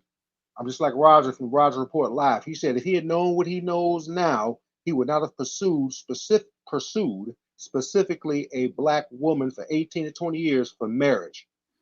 He couldn't find one. He couldn't find one that was suitable. I'm the same. I'm in the same boat, man. I couldn't find one that would act right. Because there's certain resources. That come along with pursuing a woman, and black women keep this bullshit going because they understand the resources going to dry up. Look at all these like meet and greets where it's 90% women and stuff like that, and that's not even just necessarily with black women. That's with other women too. The thing is, if dudes understand it's a bad deal, they're gonna go through alternative means. That's why the deception has to keep going. That's why they always like to do this double talk, because it's designed to confuse you. They know what it is, because when they get in groups and they talk amongst themselves, they know what it is. The thing about this chick though is this chick got a mother and a father. So I'm like, what? I get it. She was educated in the education system, but she don't even see it like that. She's seeing it's my choice. It's this, is that. I mean, okay, but y'all look, Ebony probably was saying the same crap until she wasn't. So So I hear the club. I hear they're very general about it. A couple of videos I've seen on YouTube, they're talking about black men though. The women complaining about men filing out of clubs, not coming to clubs. Call it the internet, Instagram, Twitter, diving in their DMs, whatever. That has something to do with it. But there's a reason men are filing out of clubs, and what they meant was black men. Those white guys are still going. Those Asian guys are still going. They ain't looking at them like that. They're talking about us. Well, they can what are your thoughts? They can do that. At the end of the day, unfortunately, unless you're like a top of the line select dude, it's a humiliator. A lot of clubbing is you're not gonna pay to be humiliated. A lot of that Yeah, balloon popping, yeah. a lot of that balloon. So yeah, I don't even need to go deep into that. That's We're another gonna jump show. on. We're Right. gonna jump through Charles, and then we'll jump to Yeah. PK, and then Morpheus. Hey, I'm gonna go ahead and jump down, Ed. Thanks for having me up. Hey, absolutely appreciate it. Appreciate it. All right. What's up, Charles? Okay, give me the countdown from 5. Everybody in the chat, everybody in the panel. 5, 4, 3, 2, 1. Woo! Woo. Everybody, Come I'm on, the come only on, other folks. person that did it, but it's all right. Nigga, come on, niggas. God damn it. I'm gonna give you. Let me see if I can find. Do I still got your intro? Oh yeah, I love the intro. Yeah, I'll give you the intro. Best. Jump! Push! The strongest so far. I swear to God, I want to do an action movie just to wear that wig. She thinks I'm cute. She knows I'm sexy. Oh man, got my Shawn Michaels on, but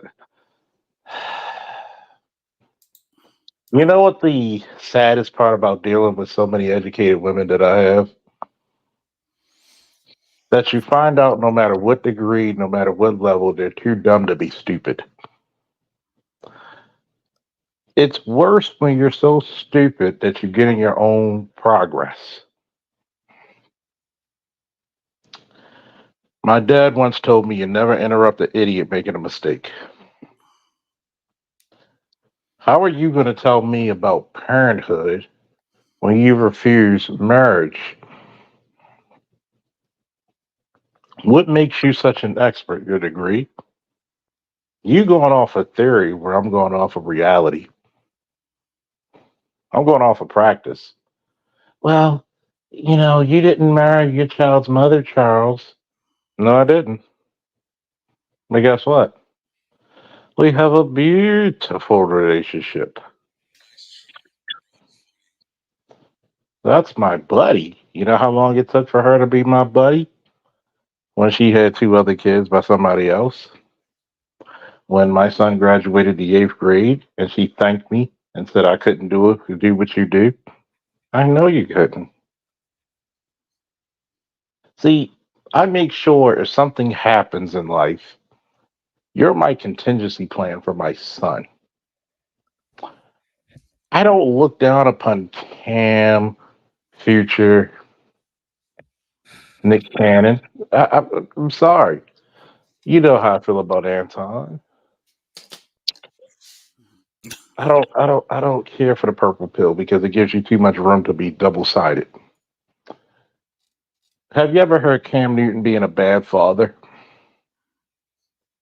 No, and Cam talks about fatherhood quite a bit on his podcast. Actually. Have you ever heard of Nick Cannon being a bad father? No, Future? no. Do you notice that being a single father is not similar nor the same as being a single mother? Never has been, never will. Yeah. He's taking care of families.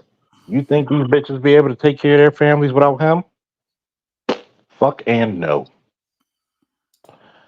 The hilarious the hilarious part about this shit is you're 42, you're a spinster. 41, 42, you're literally a fucking spinster. You're an educated spinster at that, so you should have known better. You're so educated that you're a folly among yourself. You're literally laughable to a guy like me. You know why?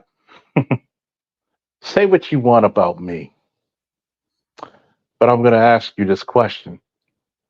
I could get a woman like you very easily, but can I pay you attention? But can I pay you attention that you want? You can't get a Cam Newton. And notice, does she look like a modest woman? No. She's trying to compete with those 25-year-olds. That's No, saying, we didn't even jump in. Like, I'm gonna jump into the part when he was asking her about the dealing with younger dudes type thing. It's just like she got real excited to talk about that, and I was like, that's why you dress that type of way. but see, this is the part that I was talking to a chick. I stopped talking to her this year, right? She said, "Well, there's a thing about younger dudes messing with older women," and I laughed in her face. She was like, "What's so funny?" I said, "You know why younger dudes mess with older women? Two reasons. Number one, they pay, and number two, they're easy. You know, if you got to mess with a younger dude, you're the one cashing out, not him. He ain't got shit. Yep, and it may not be direct money. It may be favors. It's money, it's favors, it's positioning. Yeah. You got to put that pussy on a turntable and mix it. Why? Because you know he can easily get a bitch that looks better than you. Your currency as a woman is not your education, it's not your money, it's not your position, it's your beauty. And when that beauty fades, and every woman knows when that beauty fades, I've asked many a women this: how old was Sean Connery and Morgan Freeman and other dudes who were in their 50s and 60s considered handsome? When do you see 60-year-old and 50-year-old women considered beautiful? And When they lying. when people lie to them, you can be elegant in your older age, but you're not going to be sexy. Sexy means, okay, sexy is defined as basically, I don't care who's around, I will fuck you on a bar stool in front of everybody. That's how attractive you are to a dude. But yet, you want to chastise and mommy people. It's like the Kamala Harris thing, right? How can you tell me about family values when you didn't even have the audacity to build your own? You don't raise kids. You met the guy you married, what, 5, 6 years ago? So you didn't raise them little motherfuckers. They're not even little, they're basically adults. So what can you tell me in the trenches about being a good father when he said, look, how many men's of means have only one woman? Why is it that the man get the blame when it's the woman who decide who's born or who's not? You have 33 different contraceptives to keep you from getting pregnant. Oh, you saw dollar signs. You saw how handsome, how tall, how strong, how big, how virile this young man is. But let's tell the truth and shame the goddamn devil. Yeah. These women are willing accomplices to their own fate. To your In point, the no, to your point, really quick. I want to show something really quick. So this is my Hollywood Unlocked. This is ran by chicks, you know, for the most part. Man, what the fuck? Why can't I zoom in? I hate when this is stupid. So it says Nick Cannon and Brittany Bell's son, Golden Sagan, enters fourth grade at 7 years old. He's advanced. See, put that up there, right? That's Nick's kids, right? Yeah. He's advanced at 7, right? What does that tell you? He's actively in each child. He can afford the time to actively be in their lives. And this is literally him doing that shit. And shout out to her. She's following the plan, which is something a lot of women can't do. I'm gonna tell you something, right? The teachers back in third grade said my son had a reading deficiency or reading problem. And I said, you know how we gonna solve that? How's what's that, Mr. Faulkner? Little nigga gonna read more. I'm gonna put flashcards out, give him definitions. I'm gonna tell him how to phonetically state the word. Now the boy is a fucking genius. He's in a medical academy in the 11th grade doing EMT and fire Look at as these his major.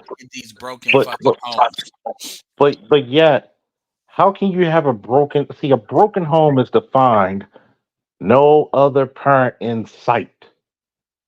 You know, That bitch is not Lion-O holding up the Sword of Omens said, Sword of Omens, give me sight beyond sight.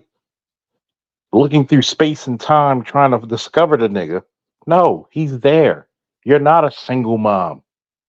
You're not a single mom. A single mom means, by definition, no man in sight, no father in sight. There's no known address, no number. There's no way to contact this motherfucker. You don't know where he is at this current moment at all. You haven't known for a while. That's the true definition. They are not single mothers. Yeah, and I want to get like PK in here too, because Go I ahead. know PK did a video on absolutely, and PK did a video on the family structure thing. So yeah. But what are your thoughts on the two videos that I showed? This is actually something I found. I was actually scrolling on Instagram while he was talking, and I came across this. I actually need to click it. So yeah. I'm just gonna say it. Does that child look like ecstatic and elated to be around his father? Does those children look happy to be around him? No, go back. No, right there. No, go back. One more. Go to the left. What are you doing the flashcards? No. Do you know how important that is for a child? Do you know how important that is? Look at what they say, man. This dude said, you supposed to be in the third grade at 7. Fourth grade is not all that advanced. Okay, that's called skipping a grade. What are you talking about, man? He's upset because, the person who's hating, they're upset because they could legally drink at their junior prom. So that's hate. I mean, come on, man. Like I hate the contrarian stuff, but yeah, get your their point out, Charles. I'm gonna say it. Yeah. How involved are these men in these children's lives? They're intricate parts of their learning and development. So because we don't marry, niggas don't have a fear of marriage. Niggas got a fear of divorce. Why don't you vote and change? This is what I would have said, because you know goddamn well no woman's coming to my podcast or coming to yours, Ed. Not anymore. Not like they used to back in. I get like one a year. I don't get them like I used to. But man, when I was first, I had the detractors and I shot them all down. And I would say this. Because women are the majority, why don't y'all vote to change the marriage laws to be 50-50 equal custody automatically? No destroying men to divorce, and you'll get married. But you know why you don't do it? Because it's it will be a disadvantage to you. So why wouldn't I expect the scorpion to sting me when I give it a ride over the river? Go ahead, Ed. All right, so yeah, what's up, PK? So what you got for us? What up, bro? Appreciate you having me and whatnot, man. I made a video on this the other day and my take on it. I think that barring all of the statements surrounding her and her own individual circumstance, which in my opinion, based on what has been said here tonight, seem to be valid as far as I can tell, I think that she ought to define exactly what it is that she means when she says high functioning and low functioning. She needs to define that term better. She hasn't actually put out a definition for what exactly that means. She's just kind of, defining it on the fly, ascribing it to individuals without any sort of definition. That's on purpose. It's a marketing term, but go ahead. Right. And so that can be problematic. Yeah. However, in the general sense, this is going to be a hard pill for a lot of people to swallow. And I think that it may be by virtue of their own individual circumstances. I do only agree with the baseline statement that if you are a person, male, female, whether you're Elon Musk, whether you're Nick Cannon, whether you're any of these women involved, you're really creating broken homes. That's what you're doing. Whether we like to say so or not, that's kind of the way that I see it. And from a traditionalist point of view, I think most people would agree with me. If you're a traditionalist. If you're not, then I can see why you probably wouldn't see it that way. Well, well, well. My thing with that is that's fine, but ultimately, the reason why the black community is in the situation is in, and the reason why America's in the situation is because 45% of white women have kids or single mothers, right? It's Right. not because the rich people are not getting married. The rich people usually tend to be more married than other groups, especially within Correct. household. So my thing is when people try to sit here, that can technically be correct, but that's correct because usually the one of the through lines as to why that's correct what you said is because economically, you're putting two incomes together. Men are not making what they used to do. Men are making everything right. And so when you do that, you're creating certain like domino effects of situations. That doesn't apply to rich people for the most part. So if people are really results oriented, like saying that like Elon Musk, who by the way was married when he had all his kids, and then he's getting divorced because these chicks don't want to act like do what he says, knowing good and well that they can get divorced and there for the most part are going to be taken care of. So at the very least, these people can be full-time mothers. Now, Elon Musk is like one bitch that isn't because he was just wilding out. But and same thing with Nick Cannon, that's kind of when people try to say that what they're trying to do.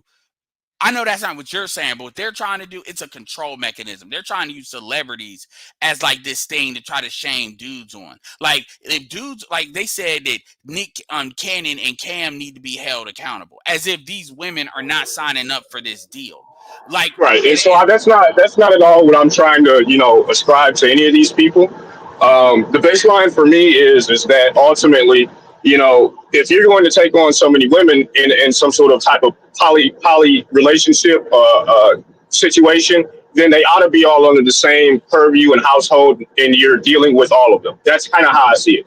If well, you're going to well, do well, it in any sort that's of traditional way. true. That's Um, illegal. That's illegal in the United States, and these women are well, not you do what you socialized. want in the United States as long as you don't get it done on paper, right? So, I mean, you can look at the Mormons for a good through line for how that gets done. So, I think that it's possible. Yeah, but Now, the thing is, the women don't want to do that. Like we gotta. Here's the truth is. The truth is, what you're essentially saying is you're telling him don't have kids. That's really what that through line is. Either do it the way I what, say to do it, or don't have kids. Because well, that's no. really the So, only two I options you laid this have. out.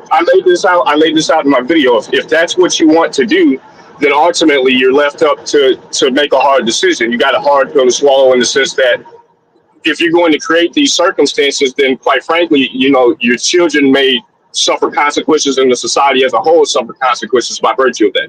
Now, that to say how what If insofar as what? you're rich, how? What consequences are we talking about? Because Donald Trump did the same thing. All his kids are married, except for the one that's youngest, and they're married to high level people. Like I think what it is, I think see, this is where people get sticklers on stuff like this. Results matter before anything else. That's how I look at it. And when I look at the thing about wedlock and marriage and all of that, it's the result that is happening as a result of certain actions and outcomes as to why I say something is a problem. So the reality is men of power have been having kids with multiple women. That is something that's a through line throughout human history. Like, even in the United States, now the presidents may not have done that, and your politicians may not do that because how that looks. But especially from the economic leaders and stuff, if you look at a lot of these dudes, they've been doing it. It's just they get married on paper, so they're doing it with their marriage. So it just doesn't get looked at or dug too deep in it like that. So ultimately, there's a difference between what men in power and men that can hold into power are doing versus everybody else. And I think that's kind of what gets lost with that. And what the women tend to do is they try to use this as a mechanism to try to control men. Because truth be told, an argument that I made is if you had women that could make an up and down vote and they could Thanos snap that a man is only able to impregnate one woman, meaning a man will shoot blanks at every other woman he tries to impregnate except for that one woman. Would other women vote for that if they were only ones that could vote? I personally think they wouldn't. I personally So think here's but go ahead. so here's the hang up here. When you talk about human history and what has taken place, you can make that argument, and that would be accurate. You would be 100% accurate. Now, also with that same through line, you could also lead to some pretty negative and nasty consequences by virtue of that. When you have those sorts of types of situations, those children generally end up worse off because they don't end up with the same skill sets that their parents ended up accruing, because they didn't have to accomplish what their parents did. They didn't actually have to go through the same trials and tribulations the parents did by virtue of that income, by virtue of their own standing or societal standing or accomplishments that they achieved, because they're not their parents ultimately. Number one. Number two, you end up with an issue where you have excess of men in the society who don't have women, which causes strife within your society. So on a civilizational level, it creates issues. It creates issues over time. This is a known fact. Number three, when we're starting to talk about whether or not people in this civilization are having children, they're rich and they have the finances to take care of these children, that may be true. However, when we start to take a look around our celebrity status people and the outcomes in relation to their children, they tend to be worse off psychologically if they don't outright commit deletions upon themselves at some point within their lives. That's another through line that we've been seeing taking place for the last probably 50, 60 years or so. Right. So that's not a new thing. And then you can also see that we have negative outcomes when it comes to people. I think a good example of this is probably when we look to 50 Cent's son, when we look to what's the other guy? He's a popular rapper in the South. I can't remember his name right now. Boozy Badass's daughter or whatever. We have multiple examples of this, and it crops its head up all throughout society, right? So that's not to say that it cannot be done. I'm not trying to put the blame on these men individuals. Like women in this country have a plethora of advantages and rights, which we all know about and talk about quite frequently. But the bottom line, though, however, as a man, is that when you create these situations, you have a hard pill to swallow. That you're at the whims of a woman's decision. That's just the case. So if a woman decides she's going to get pregnant with that child and keep it, then obviously your agency is lost. And if at any moment during that situation with that child in that relationship, or children in those relationships in those households, they decide that they don't want you around anymore for any given reason, then they have the structures by which to depose you. Well, I mean, they can do So that. it is. They can do that if you're married. They can do that if you have one kid with one chick. I mean, Dead Set's going through And that. that's I mean, true. And that's true. I mean, so that's not what creates that.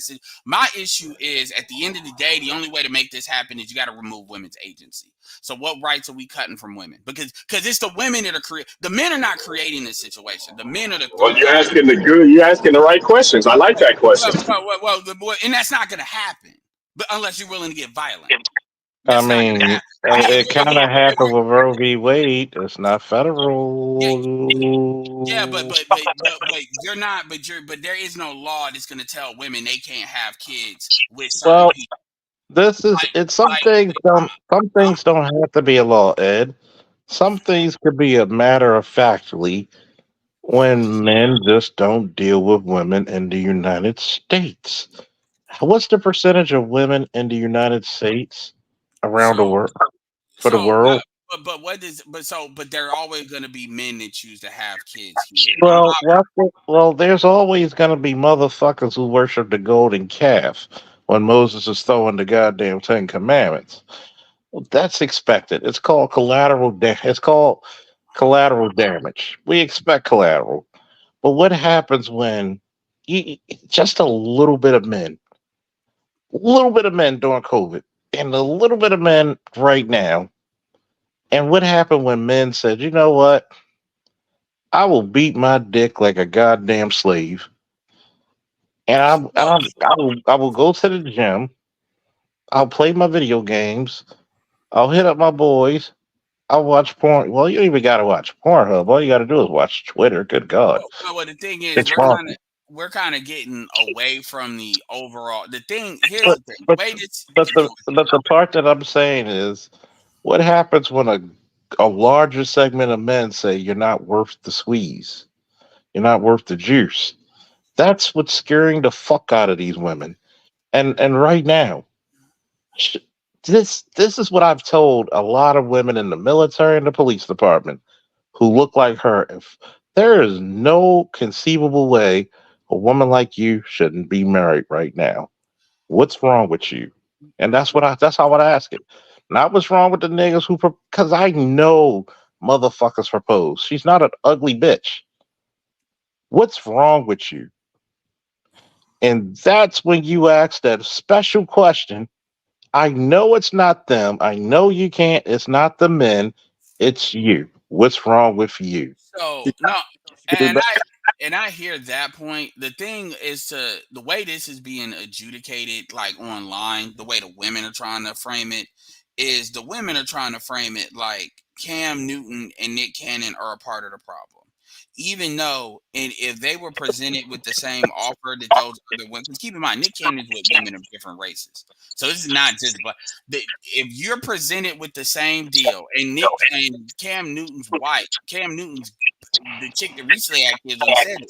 I would rather be a baby mama to a Cam, a rich man, than a wife to a middle class man. That's what she said. And so my argument is, well, if Cam and them stop doing it, well, you can see that with Derrick Jackson, all of them. The women want it this way, and can't hit at this point. They doing what they want to do, and that's up to them. The risk they take with their situation, that is their situation. My thing is the women are act like something is being done to them. Like the Cam did not, and I'm not saying P. I know you're not saying this, PK. You're talking about more like the traditional structure of what it needs to be. Cam didn't do nothing to these females. Cam didn't do nothing to his kids. Nick Cannon didn't do nothing to these females. Nick Cannon didn't do nothing to these kids. Now, if you're dealing with somebody that don't have the economics to do that, then that argument to me can be made. But when people that are not in that situation, the women in that situation aren't even complaining. So you got outside women that would take the same deal that he offered them. That, by the way, they both were transparent about what that deal was, by the way. You know, he didn't promise any of them he would get married. And they take the deal. The argument is it's overwhelmingly their fault. They're hurting the society by doing this. When in actuality, by them having kids, Cam is actually better for society than the chick is that he's just talking to him because Cam is having kids. This chick ain't, and this chick looks wise ain't got no fucking reason to not be married and not having kids. As Charles just said, I know I got to get Morpheus in here too, so you can respond to that, Charles, and then I'm gonna bring Morpheus in. And I got another video I'm gonna play. Hello?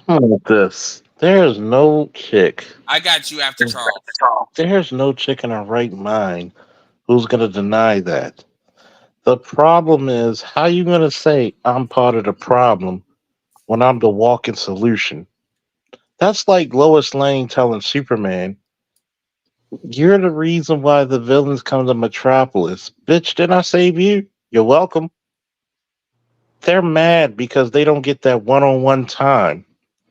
Like, people forget how big Cam is. He's everything a lot of these chicks say they want. 6'5", 250, 260 pounds.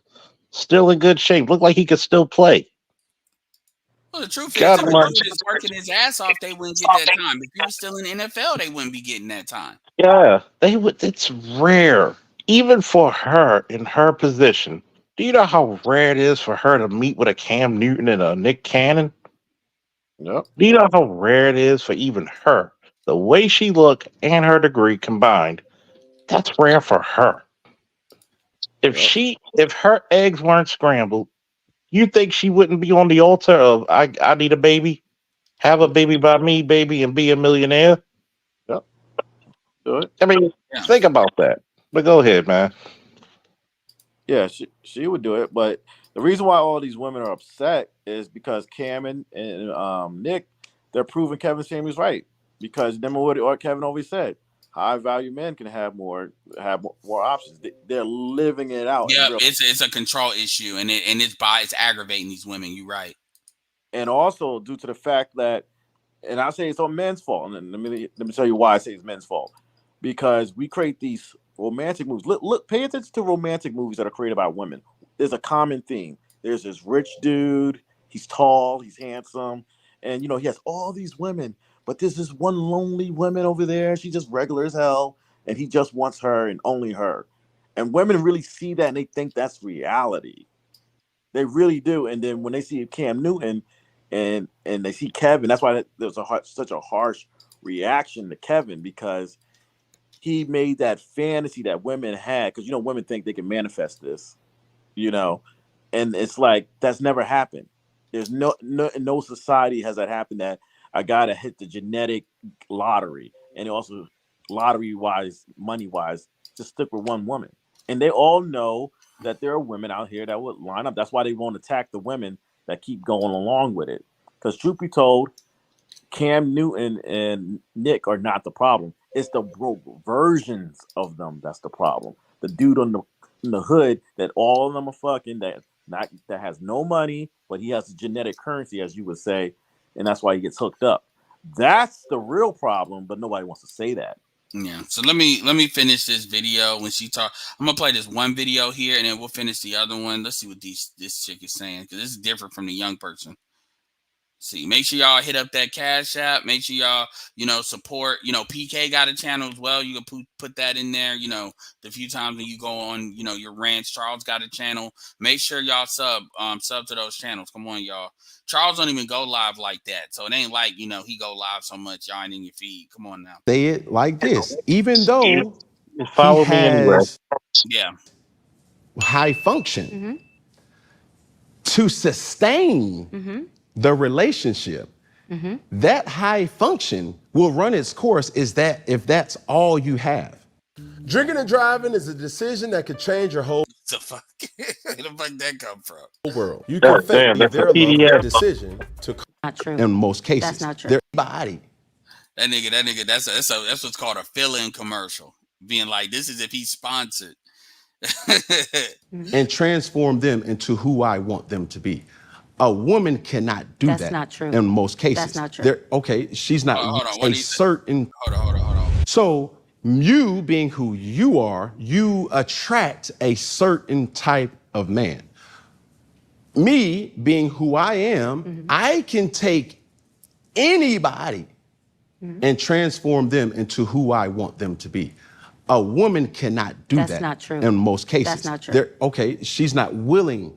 No, I'm to saying do that no man can take a woman and transform her into what he wants her to be. She came in and is willing to allow you to tell Here we go with that bullshit. But I get where she's going with her it. what you want and she'll submit to those. You're Yes. not God, and you're not You're not good. you're not the potter maker. So your hands ain't on no pot, sweetie. Taking a woman and conforming, you just don't have that power. You probably would like to, but you don't have that power. You can take her, like I just said before, with the womanized. Pause it. Boy, that triggered her ass. I'm gonna tell you what. You see that snarky, bitchy attitude she just had? That's why she's not married.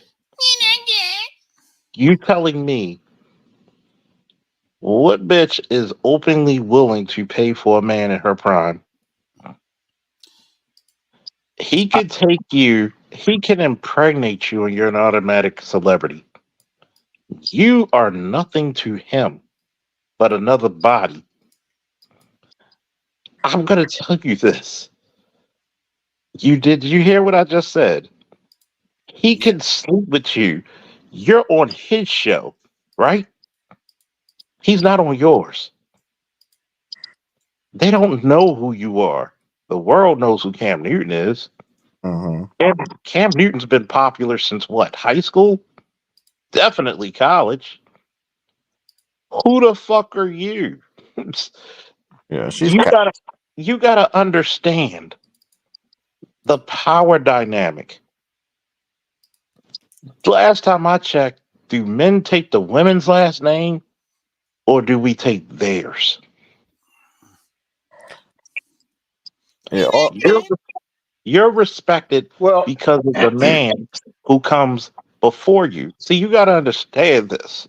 See, but Charles, I'm going to emphasize the point you're making. Because to me, in that situation, if I'm Cam, I read that bitch my resume. and I let her know who the fuck you're talking Who to. the fuck you talking to? And Then this is who you're talking to. and This is and you what know, I've done. There's a reason why I wouldn't even. when certain people talk about me and Cam Newton and people look at me a certain kind of way, it's because of what the fuck I've done in life. I, It's why you're here. I wouldn't even do and you that. know what she'll do? She'll say, yeah, read that narcissist list off. That's the No, little no, no, no, rebuttal. no. Yeah, but Let's hear here's the real rebuttal. I'm Prince Adam. Think about it. I'm Prince Adam. Even before I was He-Man, I'm destined to be a fucking king anyway. I wouldn't even do it.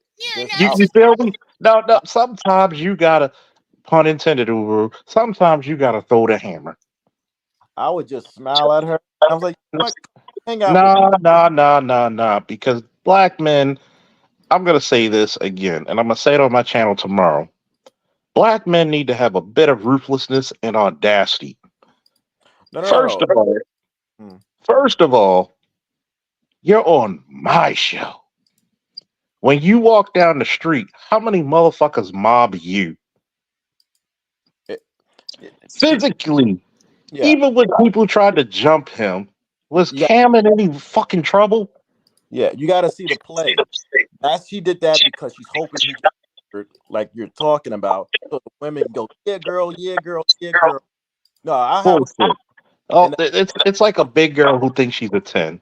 hold on. You know the fuck you Well, not. I mean, Hold on. I get it. I'm still trying to finish the video because, like, I'm not trying to have this be like 4 hours. Yeah. Because it'll go to that. But I got it.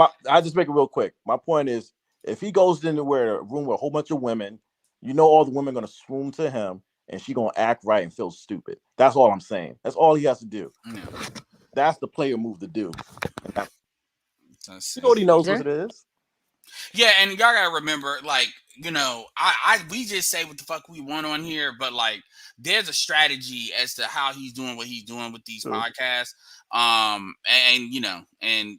I get it. I get it. And the guy who, me being in your studio, and say, baby, these are the qualifications, and she chooses, which is her free. Oh, hell no, we're not doing this. Like, I'm telling you this right now, chick. Cause you're not gonna come in here. I ain't got no problem with people in here, but what you not gonna do is come in here with that gender warm bullshit. Yeah, she's Sense. blocked. She's blocked. Yeah, you already got her. Somebody already saved her.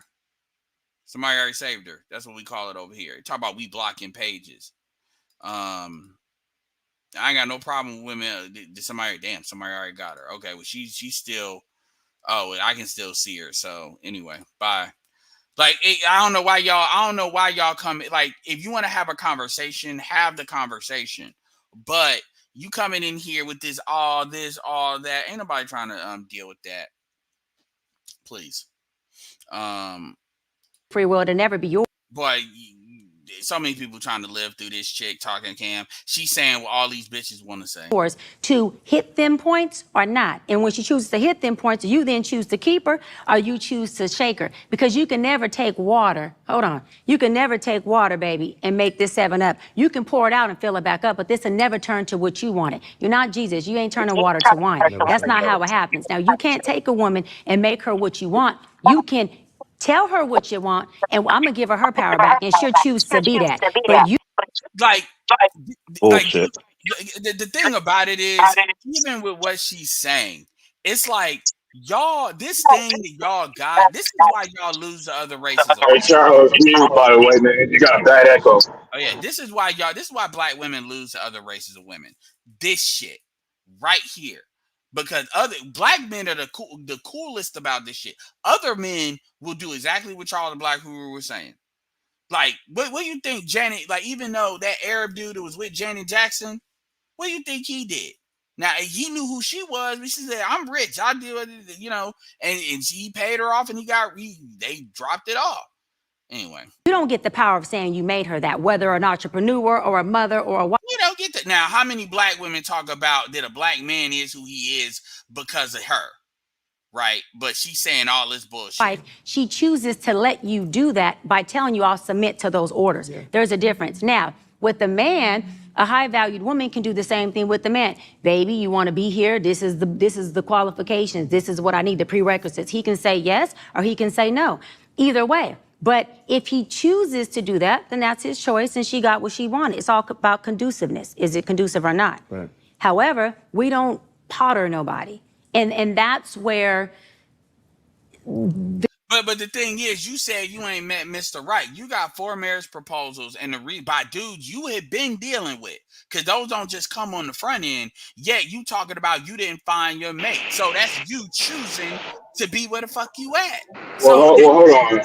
Here's something even more interesting that I need to point out. She also mentioned in a previous interview. I don't know if this is a different interview. I never saw this. She had one with Nick, and this is the more recent one with Cam. Okay, yeah, I saw the one with Cam before. I don't know if it because I watched the whole interview. It was like an hour and some change long. I never saw this portion though.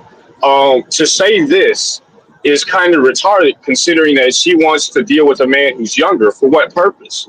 It's the motive, and she said as much herself, right? So this idea that a man can't do the exact opposite is insane. That like you're actually talking out of both sides of your neck right now. Either it's true or it's not. Well, basically, yeah, what she's saying, this is why older women, this is why women don't like men with younger women, because they understand what that is, and that feminism has told them not to be that way.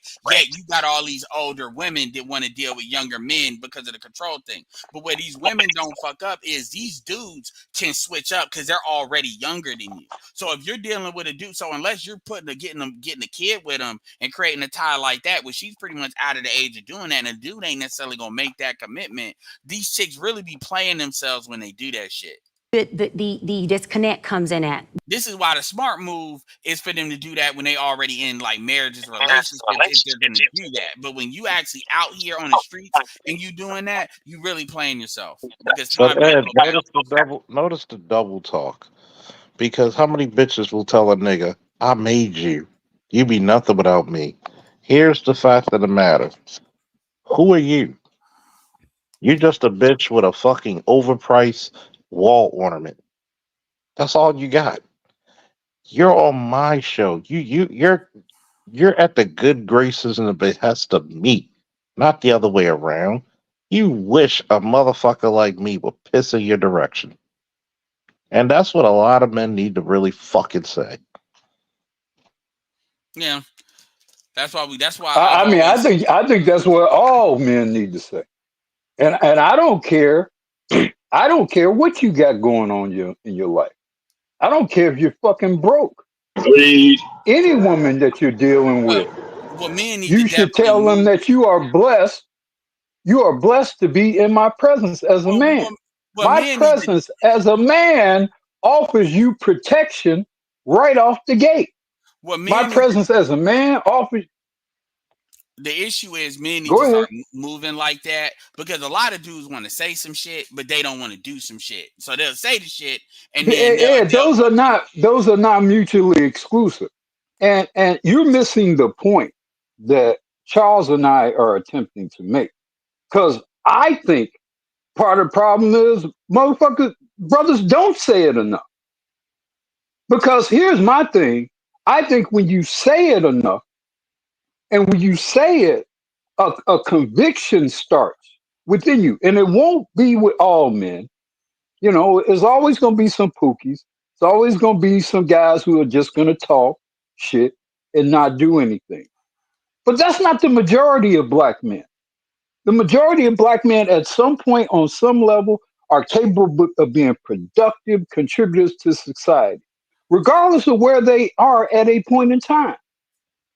And I think part of this issue with dealing with black women is, and there's not enough of us talking to them like they need to be talked to. Like, who are you? Who the fuck are you? Now, I know you said this business about this show and trying to build an audience, which I think is part of the bullshit to begin with. Because fine, if you're gonna make money dealing in the gynocracy, okay, that's fine. That's well and good for you and your family and the bills you got to pay. I don't think that philosophy necessarily helps the majority of black men right now. I So think the majority of black men have to be much more overt and much more candid in terms of talking with women, especially women like these who think well, they know everything and think because they're pretty or were pretty at some point that they're supposed to be able to boss all the men around them. That's some bullshit. well, that's part of what made Kevin Sam. You got to understand, and I'm not making excuses, but Cam is a fucking celebrity. Like Andrew Tate did that shit and wound up fucking in jail. The reality is, he's not doing this to be an activist. That's not the purpose of why he's doing this. Kevin had a lot more activism about how he approached this, and that was rare. Ain't these celebrities are not doing that because these celebrities have been trained against that, number one, because they've been classically trained on how to do media and stuff like that. And one thing, and so my thing that I always say is, are they kissing ass? And if they're not, then it is what it is. Because the truth is, where Cam is right now, just by Cam having this conversation, there are plenty angry men that's been doing clips. I'm obviously doing this podcast. There are other people that can say what really needs to be said on the ground. That's being said. But it's this thing where it needs to be like, so we need a celebrity or a rich man to say, bitch, you ain't shit. Suck this dick right You now. missing my That's, point though. I get But you're what you. missing my point. I'm not saying that's what we need Cam to do, although I would appreciate it if he did every now and then. But I'm not saying my point is I just don't want the lesson to be lost. I think the greater lesson is to some degree. If I'm looking at them as their interaction as a microcosm of the interaction between black man and black woman, that conversation should go very different. Sure. That's my point. Sure. Yeah. If you're having a regular, if you're at the barbershop, you're having a regular conversation, it should. And quite frankly, dudes need to, but here's the truth. The truth, this is what we know about her. What we know about her is she said no to all these proposals. We also know the guys that she wants. Cause she not gonna tell me she ain't never come across any niggas she wanted to close the deal with. She ain't with them either. And ain't nobody even according to what she's saying, ain't even put a kid in her. So that says a lot in and of itself, because at the end, ultimately she played herself, So in that situation, she's already kind of in that situation. But I hear what you're saying. Yeah. And I say it all the time. The dudes need to do more. But let's finish it. Let's see. With people who are high valued. Yeah, this bitch is in her own world. These chicks are in their own world with this shit. But low functioning. But I don't Hold on. High value, but this bullshit. This is a counter Kevin Samuels argument. High value, but low functioning. Bitch, you're 42 years old and you ain't got no kids. And all you got is this life coach career at the end of the day. When you get 50 and 55, that shit gonna look hella goofy. Low functioning, the high value, low functioning. I'm gonna say it again. Y'all stick with me. High value, low functioning thinks. This is a way of taking dudes that have accomplished some shit and basically saying what high value and low functioning means is you not doing a female approved activity. Bitches feel some type of way about what you doing. And so this is a way of kind of low key shitting on them. If you date younger women, you may be high value, but you're low functioning. Now, they'll never say that about a white man. They won't say that about that white man that got with Malika Andrews that just got, that she just married, that Jewish dude. See, he's not that because he's white. But that's all that is. That's why PK, she don't explain it, because it's for women to fill in the blanks. It's like a counter Kevin Samuels saying, sure, you're high value, but you're low functioning. Get the fuck out of here. So function, when you say something is a function, that means you can measure that. So tell me, where is the measuring? What are you measuring what Cam is not functioning in? That he's not married? You ain't married. What are you talking about? Anyway. So can I assume that Cam, or I don't know if she's Cam or Nick or both, can I assume that neither of them asked her the definition of that word? They did. Should we assume that? Like PK has watched one of the whole shows. They never do. Okay. Yeah, they never asked the question of what exactly she means by that at all. They asked for no definition or clarification. They just they ran with it like it's already been defined. So now the only caveat to any of this, and where I think a lot of this even kind of ballooned into what it is we're talking about right now in the first place, is by virtue of the fact that Cam, I don't know if what's the guy's name? You said his name a moment ago. The other guy that did the interview, I forget his name. Nick Cannon. Yeah, Nick Cannon. If either of the, I know that Cam asked specifically for critique on himself in regards to whether or not he would be considered low functioning, because quote unquote the internet or different people tell him that sometimes he's low functioning or something of that nature. So he wanted her to ascribe to him what she thought, and that's why he ended up getting the criticism from her. Now, do I think it was appropriate considering her situation? Probably not. Because, I mean, you're a 41-year-old woman without a family, without children, without a marriage, and you're saying that you had the opportunity to be married. So, I mean, like, you really failed. You're actually a failure. But that's just my opinion. Now, when it comes to Nick Cannon, she also never defined it for him, as far as I'm aware. I never saw any clip of that. But to be fair, I never watched the full interview, and I don't know whether or not they ever went into any sort of detail in regards to Nick Cannon, whether or not he was high or low functioning or anything of that nature. So I don't know. And swung it back on another question.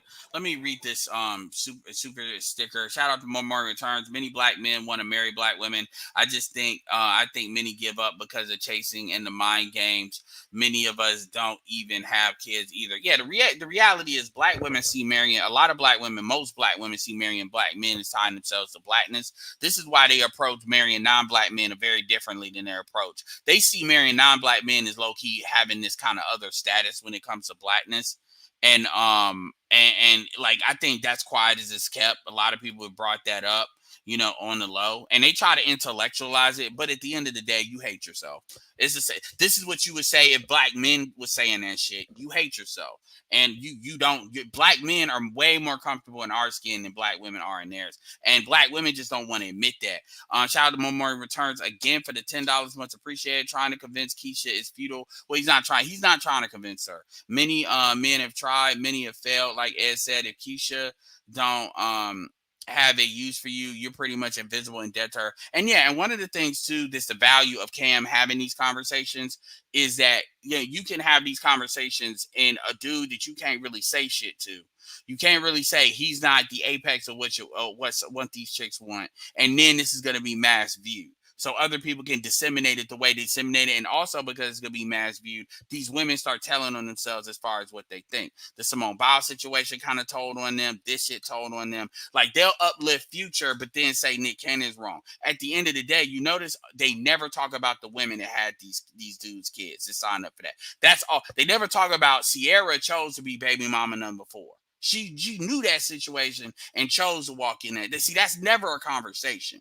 But anyway. The high value can attract the low functioning, and the low functioning and that high value person thinks they can potter the low functioning and mold them to be what they want. It don't. Shout out to black women that'll pay her like $5,000, $6,000, $10,000 for a consultation because she was on Teen Mom as a counselor. Listen to this bullshit. Shout out to y'all. Work like that at all. That person still chooses to become what you're telling them you want them to be. That's still their power, and they can take it back when they want. That's still her power, and they can take it back when they want. Yeah, say that. Whatever, man. That's so bullshit. I get what she's saying, but you're empowered by that because of the way the law. She just explained why Nick and and Cam ain't got no business marrying any of these bitches. Exactly. She just explained why. Exactly, because at the end of the day, you damn sure can take that power, but you're not getting alimony. The best you're gonna get is child support. Look at what Tyrese has had to go through. So I mean, yeah, I think that she just actually, and this is in this particular snippet as well as the original interview. My take is in this, and I didn't say this in my video, but I'll say it now. I think that this also represents and illustrates a pattern that is unbreakable in black women as a whole, regardless of their own socioeconomic status. That is, they're essentially not wise, period. They're not wise.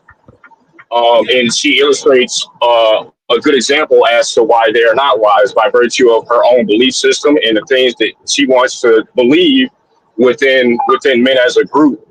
So, I mean, unfortunately, if they display certain sorts of sets of behaviors and ideologies that makes them unsuitable as wives. If you can't be molded, if you can't be given direction, if you can't be led, if you can't essentially be thrust with responsibility on a man's behalf, then ultimately you're unfit to be a wife. You occupy a particular position that is unfortunately just toxic. I'm just gonna say it like that because that's what it is. Yeah, That's where you're relegated. yeah, and then the thing is, this is why, when Kevin said that die alone shit, why they got so much hatred for him till this day. I still see live stream talk about RIH, rest in hell, with Kevin saying they the hatred that they have, and I'm like, y'all think Kevin was bad? Y'all lucky David Carroll's still not around, you know. So but at the end of the day, when you seeing women like Maya and all these chicks, black women never think about how this culture, like in a long term, completely fucks them up. They never think about it that way because they're low key trying to win these little battles in front, like you got personal power. I mean, the reality, and a lot of these women they're getting that wake up call later and later and later. It's funny, man. But this is where we get into the young shit. Hold on, where she want to deal with young. No, this is my stream I got up here. Wow, I got my stream up here. So let me see, where is that video? Okay, yeah, we're gonna do the video again where she talks about she want a young dude, how she got extra excited like that. And that's crazy to me because it's kind of like they'll sit there and say with men, why do you want to deal with these young girls? You ain't got nothing in common. Well, bitch, you ain't got nothing in common with these young dudes either. Well, for her, women in her of her ilk, the truth is that they're looking to predate, specifically become predators to young men. Now, a lot of men don't actually perceive it that way, but that's exactly what it is. Her intentions are essentially to predate on a young man, manipulate him into what she wants him to be, and have him perform his fuck duties. That is what she is looking to do. Well, that's a deal with that. The thing is, especially if you talk about dealing with dudes that are like 18 and up or 20 something and up. I mean, when you look at the deal, it's kind of like another way of dudes. The side dude deal is like the best deal for men because they can get all the benefits, not too much emotional labor. Have to do that unless you in a situation where you like require her to live off of, then you gonna emotionally labor. So a lot of dudes don't see that as a bad deal, especially if they in their 20s. They looking at that like consistent pussy. So like, okay, I can fuck on this hoe. I can actually get some benefits on this hoe. So this ain't gonna cost me nothing. It's gonna get it's a benefit, and that's what it is. And yeah, we can call it predator, like the prey thing. But at the end of the day, it is a mutual value situation, and these chicks that ended up playing themselves because at the end of the day, these dudes get older, these women get older, these dudes don't. So Well, I say it that way for a very particular reason. I think that the framing of the conversation has been particularly surrounding how men predate on younger women, right? So why would the same not be ascribed to them? And so my view is if we're going to frame it in such a way that any sort of man that's dealing with a younger woman at a certain point, then by virtue of that, then I think the same charge should be levied against women that attempt to do the same. Absolutely, you can do that. My thing is like with that, and I hear that. My thing is these chicks can say what the fuck they want, but at the end of the day, what they're gonna do about it, ultimately, that just normalizes that shit, and eventually, that's gonna become a political problem because they're gonna start trying to lead. They're gonna start trying to use that. So it's gonna because the truth is they never gonna normalize women being predators on you. You see what's going on with these students and these teacher situations. What it is. I get why you saying that. It's just I treat it's yeah. I mean, so I'm what? Because you going or I'm going? Who going first? You. I mean, so I'm willing to. I think. Damn, Anton at 364. Late 20s. Men, this is where you turn the TV all the way up. Go ahead. Late 20s would be the youngest. However, we got to put a number on that though. Like he's 27.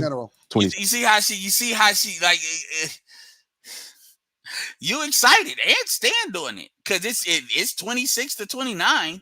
So I mean, if you say late 20s, because that's considered late 20s, sometimes 27, 28, and that's bullshit. I don't believe that. I believe if a dude acts a certain type of way and has a certain type of look, that's bullshit. She probably won't go down to 21, but I bet you she'll go down to 24 if it's the right dude. 29. 27-ish. What did I say? Okay. Now, now just reasonably asking again, what would a 27-year-old man want with a 41-year-old woman? See, this is where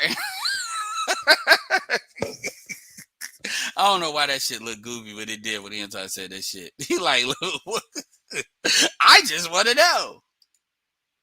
And I'm not talking about temporary plaything, none of that stuff. I'm saying full-blown relationship. Person that I want to marry and spend the rest of my life with. A woman that is 14 years older than me. 14 years older than me. I'm not saying that she don't have options, and I'm not saying that she's not good looking. What I'm asking is, because I'm 42, right? She's right in the range of men that are around that age. Okay, you know, it's crazy. Say what you wanted to about Anton. Maybe Anton wore Rogaine on his beard. I don't know. But Anton looks a lot younger than this chick. And it's crazy. It's like, what have you been doing? I still want to know what she's healing from. PK, did you saw the whole interview? Did she ever say what she was healing from? I didn't even hear anything about her healing anything. This is news to me. What is she healing from? Was she healing something? She done said this a couple of times, like that she was healed.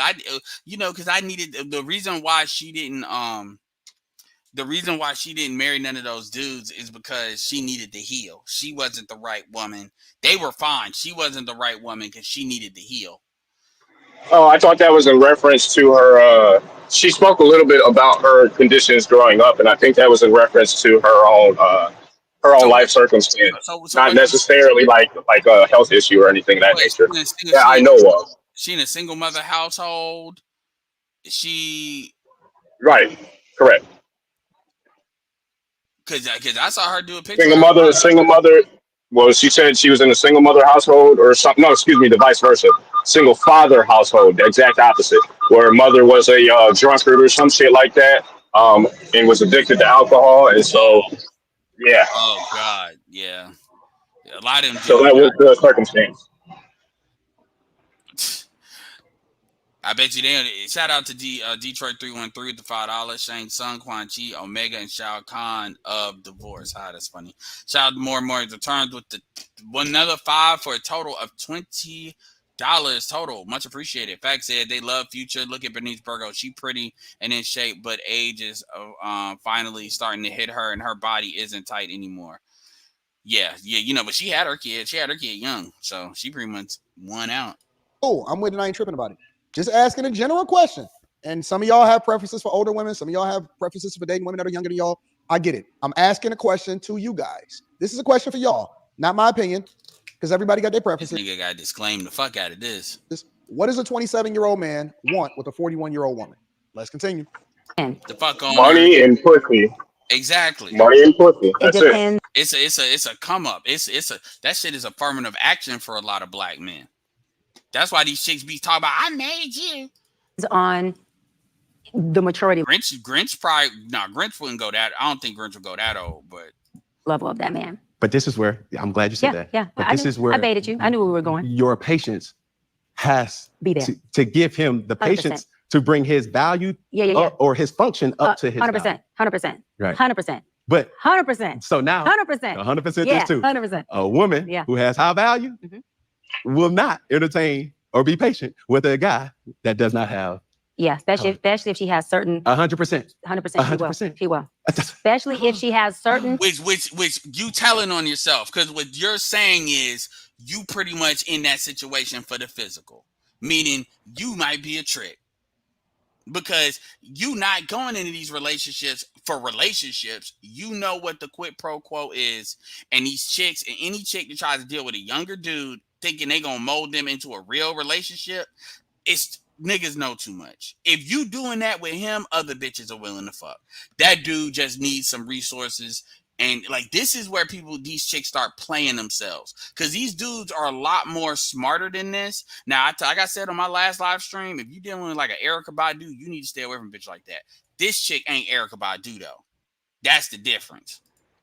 Cam, especially if she has certain. Well, real quick, doesn't what she's saying now run completely contrary to what she mentioned a moment ago during the last little snippet we watched? That runs completely contrary to what she's saying right now about the younger man that she's interested in, about molding him. When the same thing was said about molding a woman, she flipped the script. Those are contradicting views. You can't Oh yeah, hold those two things simultaneously. these are female pathology. Absolutely, we know they're full of shit. That she knows most men of her age won't meet. This is crazy. Yes, she has. Anton is truly coming a long way, hasn't he? Remember Anton? Man, the problem is y'all niggas ain't incels because y'all ain't married, nigga. And Anton used to be on that. You create broken homes, nigga. He was still saying that, but he at least willing to say Cam got money, so it may be a little different. But he took your position. Ultimately, it is a bad look because of what it kind of represents. 100%. A woman who has high value will not entertain or be patient with a guy that does not have. Yeah, especially if she has certain. 100%. 100%. She will. Especially if she has certain. Cam. Especially if she has certain criterions that she knows most men of her age won't meet. This is crazy. Yes, she has to. So wait, what Cam. did you say? Especially if she has certain criterions that she knows most men of her age won't meet. This is crazy. Yes, she has to. So therefore, I'm telling you, If a that's what man she of high wants, she has value to. is. And then when she keeps saying she has certain criteria, you make it like you owed. Like, y'all, you can want what you want, but what you want and what, let me give you a perfect example. Naomi Campbell was very attractive in her day. However, Naomi Campbell can't get any white dude she wants. She can want that shit all she wants. You can want what the fuck you want. Take Malika, look at Malika Andrews and look at the white dude she ended up getting with. You really telling me she couldn't do better than that? And fuck black men and Hispanic men. She took what she could get and she made that look like that's what she wanted. That's the thing that these chicks. You think Serena Williams, dude, got money, Alexis Ohanian, but from a look standpoint, you think she couldn't got a better dude? She dated better. He's on the lower end of the totem pole of dudes that she actually was associated with, to be honest with you. But anyway. I think a lot of times what happens is with these women, and she's not the first one to do this either. She's just one that happens to be outspoken at this particular moment in time. But the bottom line is this, in my opinion, what's happening here, and it happens with a lot of women who reach a certain age and they haven't had kids, they haven't gotten married. Her expectations and desires for a man outstrip her ability to attract said man. So she can't actually achieve what it is she wants out of a man within her own age cohort because of the fact that, number one, she can no longer have children. So she's not very desirable in that way. And she unfortunately can't produce the same level of attraction that a younger woman could, or even she herself could if she were younger.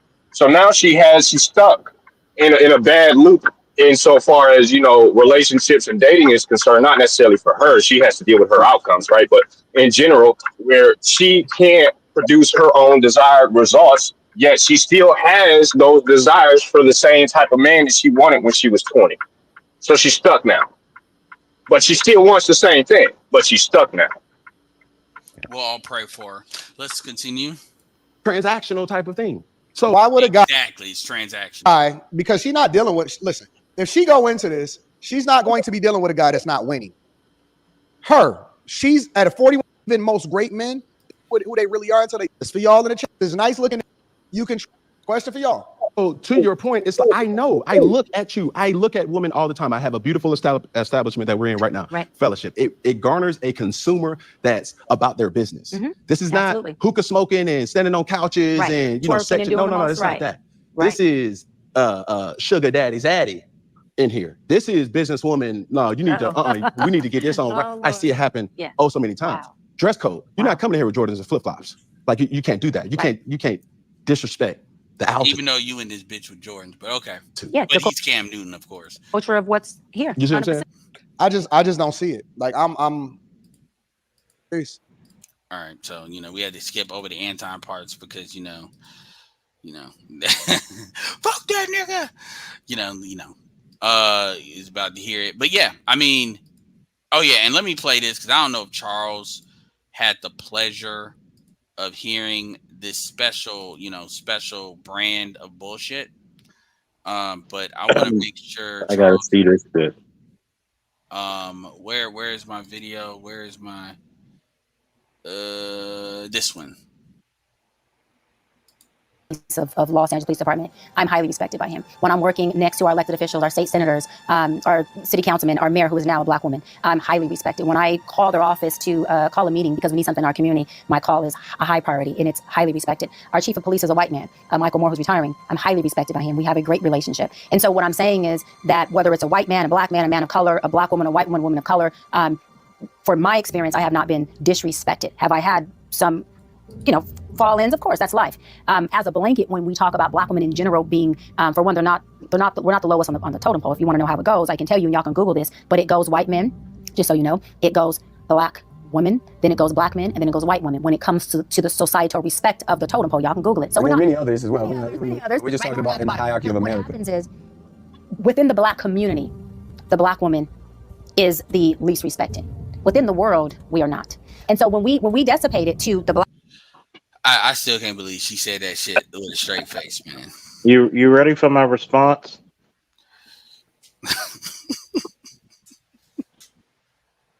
I've been on my granddaddy's farm. May he rest in peace, power in paradise. I haven't seen bullshit like that. In 100 cows, I haven't seen that much bullshit. What? First of all, what the fuck is this dizzy ass, big forehead ass, arms flapping like some loose bed sheets ass bitch talking about? You're disrespected by whom? Nobody likes you.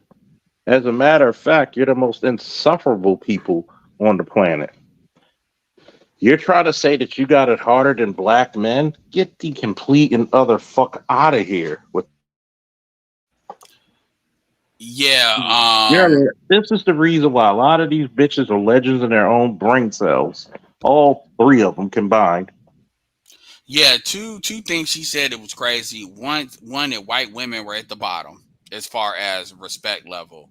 And then when she said black women are more respected outside of the black community, inside the black community. That's some shit that even all the chicks we can't stand. Like, I couldn't even imagine Cynthia G saying some shit like that. Like, for real. Like, all them chicks, Tiny T, they wouldn't.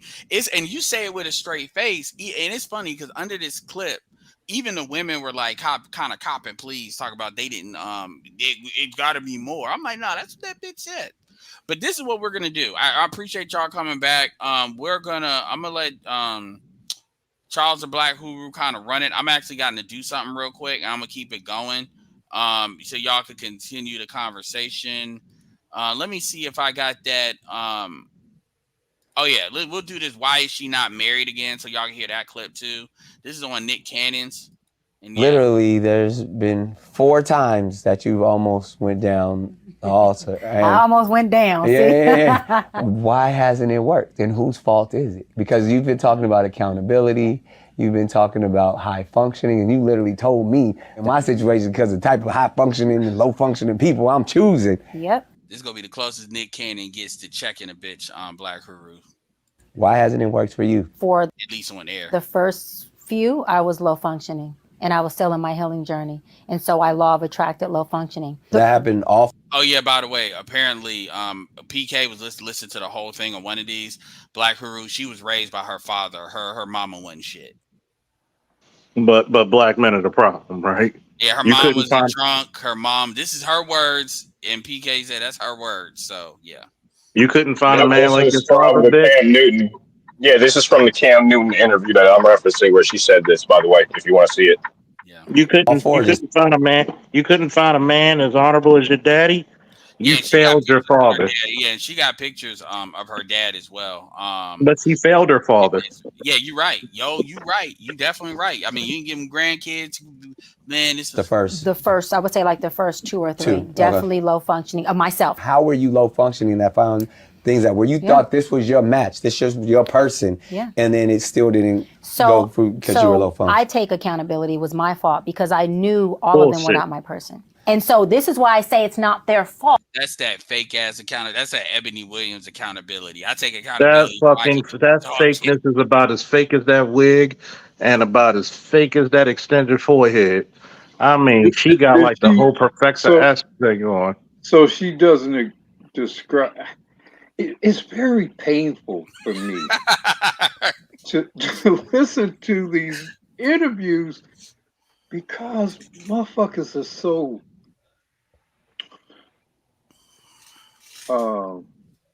they don't. I Disingenuous. mean, they ask very obvious questions, right? So I mean, because I'm gonna ask, well, what do you mean how did this low functioning thing? How did it manifest, or what did you do? It's always interesting to me, and Nick in particular seems like a smart man. So like you were saying earlier, maybe he just don't give a fuck, and it's like I got this chick on here, and it's good for my channel. But it is somewhat painful to watch these interviews because they're letting this broad get all her joint off on them. I mean, it's like she the one with the dick because she jizzing all over them. And some basic kind of shit she's able to get away with. And, I mean, I'm glad he asked her, but, first of all, to me, the obvious question is, okay, how do you get to the point where you were with four different men where each of them got to a point to ask you to be their wives? See, How does see the that happen? See the problem, and I said you're absolutely right, and I said this too. Like you make it sound like you talk about going on a third date or some shit, meaning every last one of these dudes you done fucked. Yeah. And pretty much I came to the conclusion that she thought she could do better. That's what that was. And she kind of played herself. The same thing with Ebony too.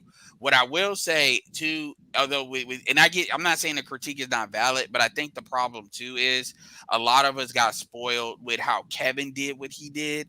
And so, because Kevin would have asked all this shit. Kevin Kevin would have caught all that. You see what happened when she tried to pull that Kendra D. No, Kendra G tried to pull that shit. And, Kendra G had to cop pleas and ended up talking shit, had a press conference talking shit about Kevin after the fact. Because Right. he wasn't supposed to ask her those questions. The only time Kevin really copped the plea was for Nicki Minaj. And even then, he kind of held as much as he could. But with her, because, remember, she said she wanted him to rate her. He wasn't gonna rate her. She pushed that in, and I think that was a test too, because all the shit them chicks were saying about him to her, like, is he really? Nikki said that based on what she saw was them chicks show, which was the worst with the worst. Those bitches be acting funny, and he matched their energy, and she low key tested that in that situation, to see is it really he's on the shit y'all saying he on.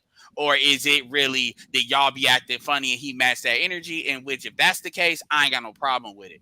But I see you, J Lock. Give me 1 second. But let's finish this one more time. Right. Because these men wasn't no infidelity, they weren't beating on me. I attract good men, but I wasn't in You attract good men, but you don't want them.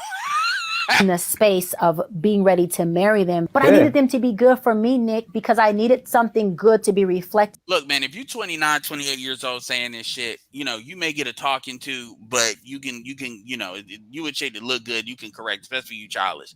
You saying this at 42.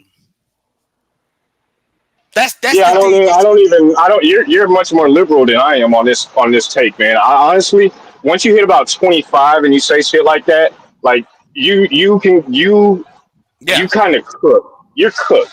You can't really be saying I'm looking for the right man at fucking 25, 26. Like, bitch, you got like 5 years left to get this shit figured out. What the fuck are you doing? So let me, and you're right, but let me I say got this. Nick. Let me say this too.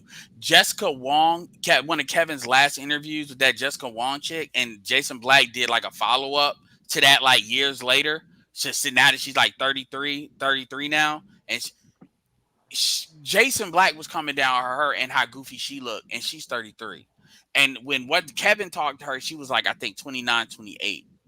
Right. And I think she said that her relationship ended because how she acted with Kevin on that. She wasn't even wilding out, but you could clearly see in her body language, she was pushing back on a lot of what he was saying. Right. And the thing that kills me about that is she was 28, 29. This chick is 41. And I'm gonna keep it real. This chick is low key talking crazier than even she was talking. She's talking crazier than Brittany Renner was talking when Kevin interviewed her. And Brittany Renner was like 27, 26. You know, like that when you look at that stuff in perspective and you be like, you're 41, 42. Like, this is some Shania Lathan shit. This is some Maya shit. These are Ashanti got lucky. Remember, Ashanti, it was if Nelly wouldn't have said come on because he was 49 and he's done playing, he's done, doing what he wants to do out here. That's really what it. You was about to deal with Irv Gotti. That's was gonna be your only hope. Mariah Carey got lucky because she's 12 years older than Nick Cannon, and it just worked out that way. Because if it wouldn't have been Nick Cannon, who else really would it have been that's gonna deal with her shit? You know what I'm saying? As far as her shit and her, what comes with that. And shout out to Mariah Carey. And I'm happy that worked out for Mariah Carey because, RIP her mom and her sister. That's got to be fucking tough, especially somebody with, how mentally, Mariah Carey can be on some stuff. But people, she could be somebody's she could have like a infant grandkid. That's how crazy that is. And people don't think about it. Like, she's talking goofy. If she was like in her late 20s, this would be kind of goofy talk.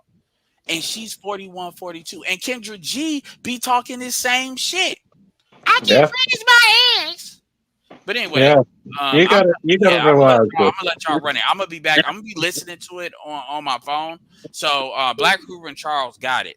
And then I'm gonna pull you up, J-Lock, and I'm gonna pull myself down.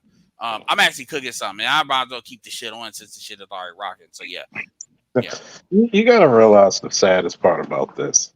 I asked the chick when I was messing with in the department. You were engaged to a guy for 3 years. Why didn't you get married in your 20s? I was too young. 24 is too young to get married? Like, that's sickness. In other words, she wanted to look for some other. She was trying to expand her options and look for something else to excuse the guy to break up with her. That's basically what it is. you got to realize she's looking for a network dick. Dickalodion. That's what a lot of these chicks, they get more bodies than Arlington National Cemetery. And what's the problem with chicks who have too many bodies? They get bitter. They feel used up. Who the fuck wants to deal with a chick? Do you really want to live? For example, do you want to wear somebody else's underwear? That's what I tell people. When you were a kid, if you were like the middle child or the youngest child, did you want your own new clothes or did you hate hand-me-downs? Who the fuck wants a hand-me-down chick? I got to take all the issues you had to and fro. You have to heal. How long? Notice, how long have you been healing? There's some diseases you don't heal from. You have to mitigate. So, bitch, you got mental herpes? You get your outburst of insanity?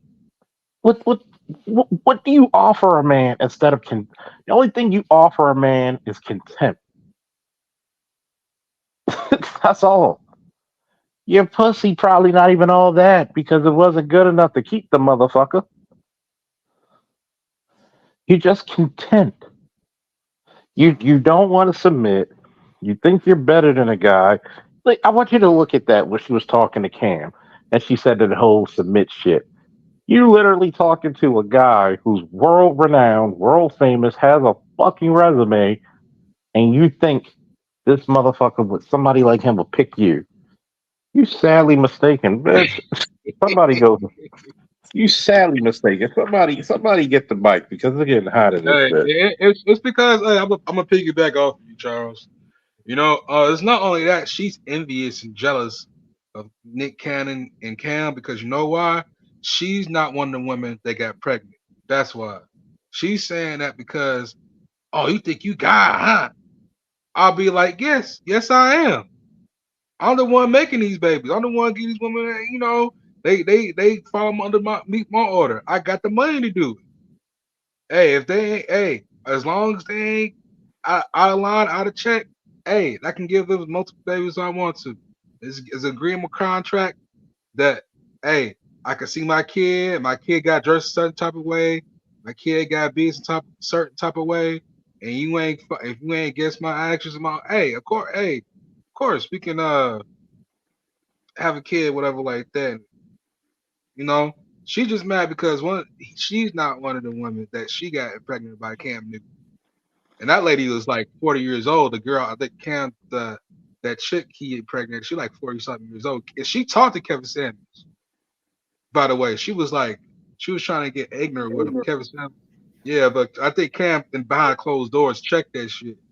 Yeah, so she got lucky. She's one of the million. She's one of the 40-year-old ladies that got pregnant and shit. She ain't the one that 40-year-old lady got pregnant. I Well, think there is she a tinge also of.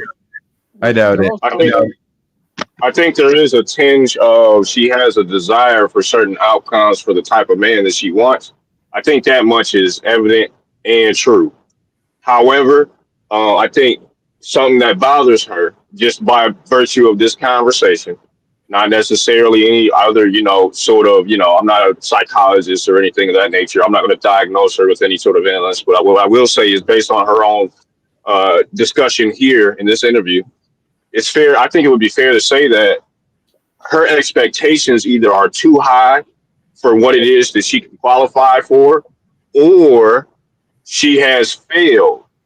And when I say failed, I do mean that she has failed completely to secure a man when she was best able to when she was younger. And she's bitter by virtue of that, as well as her own experience in life by virtue of essentially taking cock without getting any sort of outcome by virtue of all the cock she's taken. It is what it is. And so she's a bit upset about that.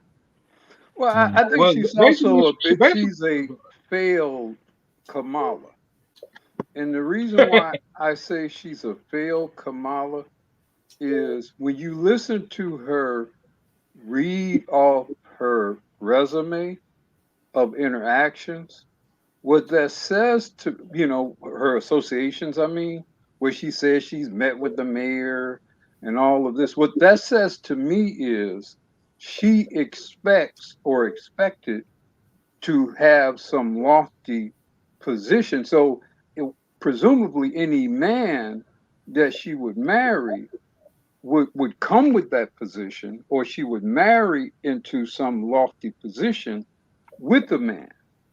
And so I think part of her problem probably was she was really high on the status of the man, which would explain why she may have rejected at least some of those proposals. She might have loved those men, but she might not have appreciated the status that those men possess. Right. In I other agree words, with that. in other words, she went too much of the wishing well, and it got drained. The wishing well got drained out. Well, at a certain point, you got to play the cards that you're dealt. If you have four opportunities, four swings at the bat, you see, normally you only get three swings, and in a traditional game of baseball, you get three swings at the bat, then you're out, right? But she got four. You got four proposals, and you turned down all four of them. So you had four opportunities to have a marriage and create a family like a normal human being ought to, and you decided all four of these men weren't good enough. Okay, well, I mean, you're 41, male. I don't know when these opportunities presented themselves, but I assume they happened when you were probably, from your mid 20s all the way up until today. And at no point did you say, okay, I need to make a decision. I need to shit or get off the pot with one of these men or any of these men because, quite frankly, I'm not going to have these same opportunities come around again. And women don't like the fact that they're on the clock. And it's unfortunate, but even as they get older, they still have the same desires for the outcomes and the opportunities they had when they were younger. Well, unfortunately, you only get a certain amount of shots, and you have to make a decision. If you don't, then you end up like this. Now, you could go ahead and get married to a man that is older than you, which is fine if that's what you want to do. But the lofty goals of having a full formulated family and the experiences that come along with that as a younger woman are now robbed from you. So you have to deal with those consequences and be bitter about it because that's what you're doing now. So what are you going to do now? Just complain about it to us about how you failed to make the decisions with the opportunities you had. You fumbled your own bag. That's on you. Well, You the I one who mean, were out here making these decisions independently. You didn't ask your father. You didn't ask any men to make these decisions for you because they probably would have told you the same thing I'm telling you now. well, what I can do is just kind of go around and kind of spread my good cheer to everybody else, which is what you'll often see with women who are like this. They'll spread their bitterness to everyone. I think what she is doing with Cam and Nick is a kind of subtle, glamorized way of spreading bitterness to these two and using these two very successful, good looking, accomplished black men to do so. And so I that's why I think I'm always a bit ambivalent about the presence of celebrities and I guess the pursuit of building channels and all of that. And so there's these combinations of decisions that people make to you know generate content and not to speak ill of their choices, but I do think we should continue to be very critical of some of the decisions that are made in the creation of those in the content and the choices made because To be frank, I, I think that, like you mentioned a moment ago, it does create essentially, and an essential societal reverberation, whether we like it or not. I mean, if these things become viral, then obviously it has an certainly impact on the society as a whole. well I Period. mean what's being presented here is that very accomplished successful black men are just basically some damn pookies putting babies in all these weak, unsuspecting, helpless women. That's what's being presented here. That's the message that's being communicated here. Now, of course, we know that's bullshit, but we also know we live in a society that wants to believe that about black men, want to embrace that message, and they especially want to see it amongst handsome, successful, rich black men because that really helps to perpetuate the maladaptive, the alleged maladaptive behavior and nature of the black American man. So again, that's why I'm very queasy about seeing a guy like Cam Newton, a physical god almost, prostrating himself to this old woman like this. It's insulting to me, frankly. It shouldn't be insulting. It should be par for the course, in my opinion, because you've already seen it take place before in our community and our media. I think Well, that, no, quite frankly, this is a expecting it don't return mean that to. expecting Uh, to see it don't mean I should be any less insulted by it. It's not that I don't expect to Fair see enough. it, but I remain insulted by it.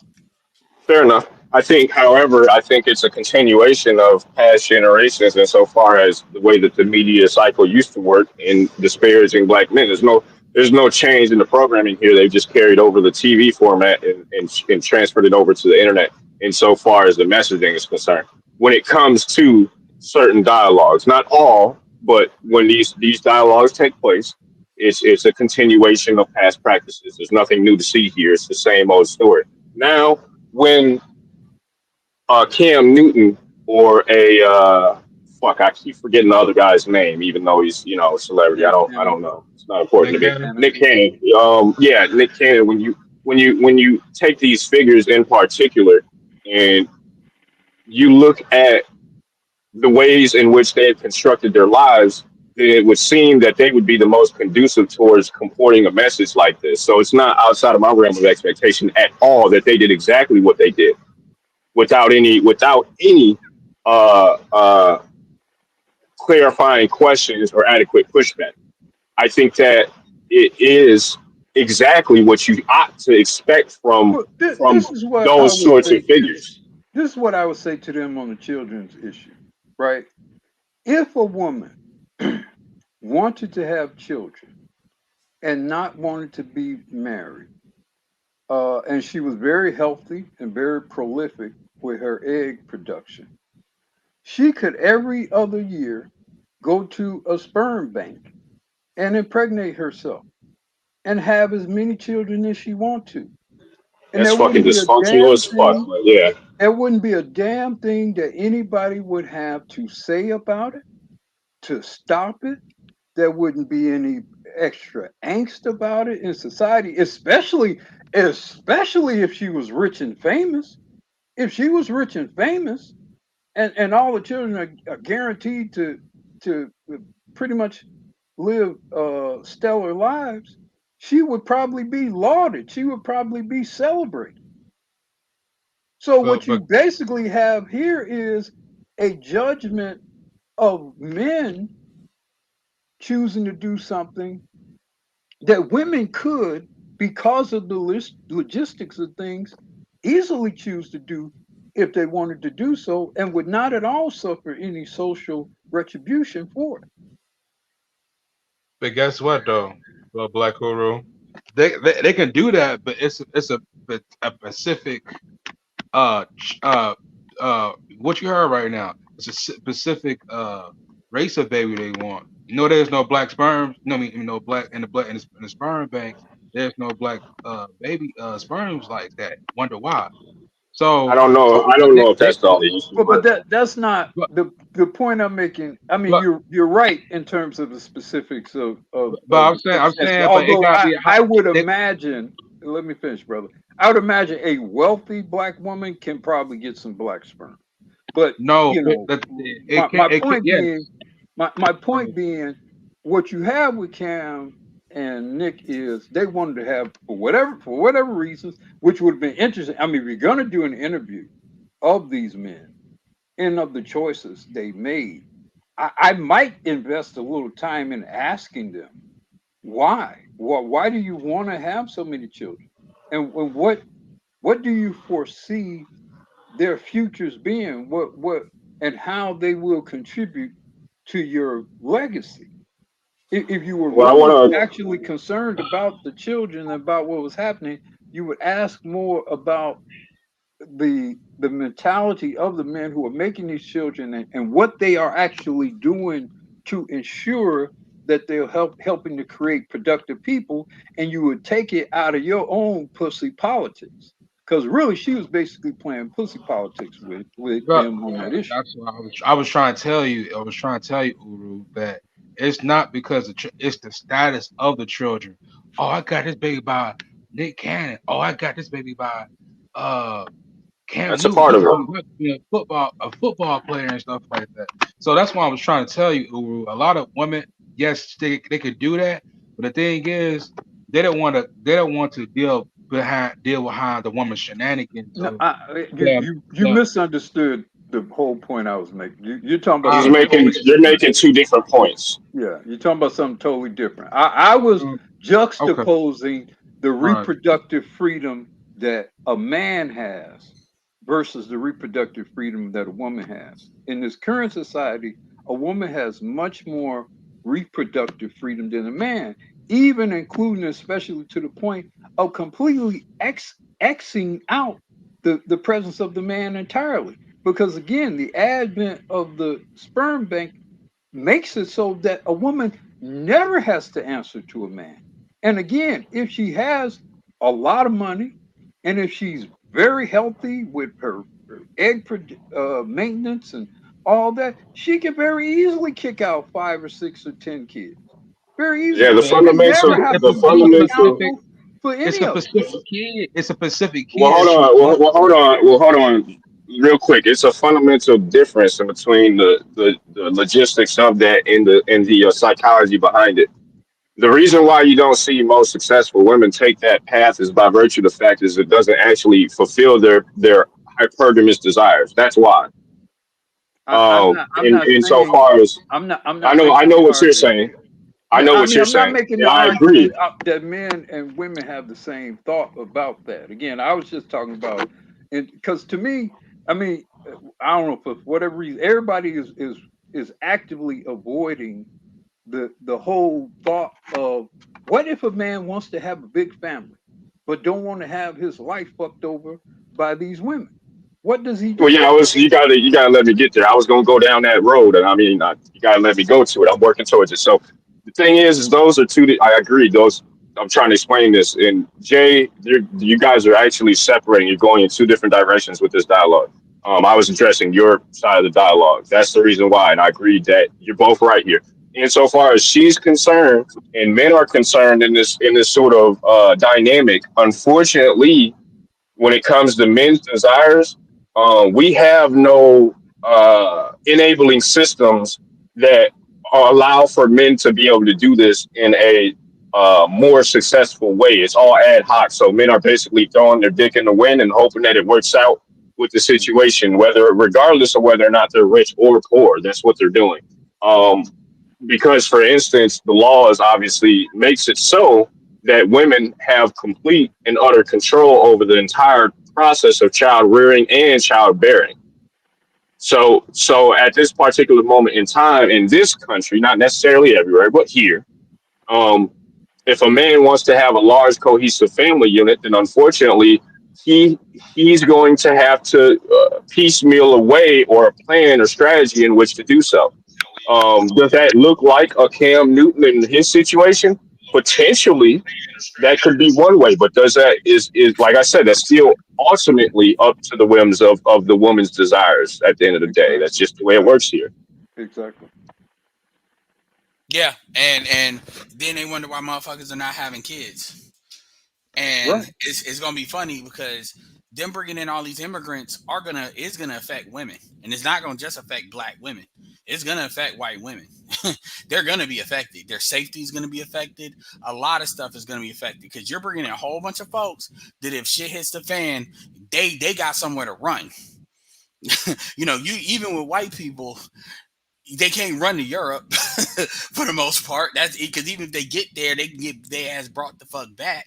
Just ask Julian Assange about that shit. He had to be in the embassy for they just now made a deal with his ass. Uh, and then we know black folks can't run.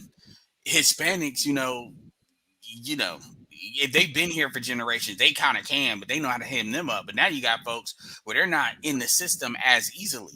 So they can, and I'm not even saying they can run. I'm saying that they, in their mind, they'll think they can, and that'll make them more likely to do shit. Whether it's white women, whether it's black women. So again, and by the time it gets up to the point where it affects them like that, whether a lot of stuff has happened already. By the time it percolates to the point where white people are concerned, it's really not an easily reversible process because y'all have let stuff fester too long. And it's just so much stuff that they're not thinking about. So as far as child rearing and stuff, notice how they just want to solve the problem by bringing more motherfuckers in here, and they're not actually asking the question, why aren't kids being had? I'm gonna say this and I'm done. The conversation JD Vance is having is a conversation George W. Bush should have been having. That it should have been being had for that long. And that's how long out of date. That's how long past due that conversation is.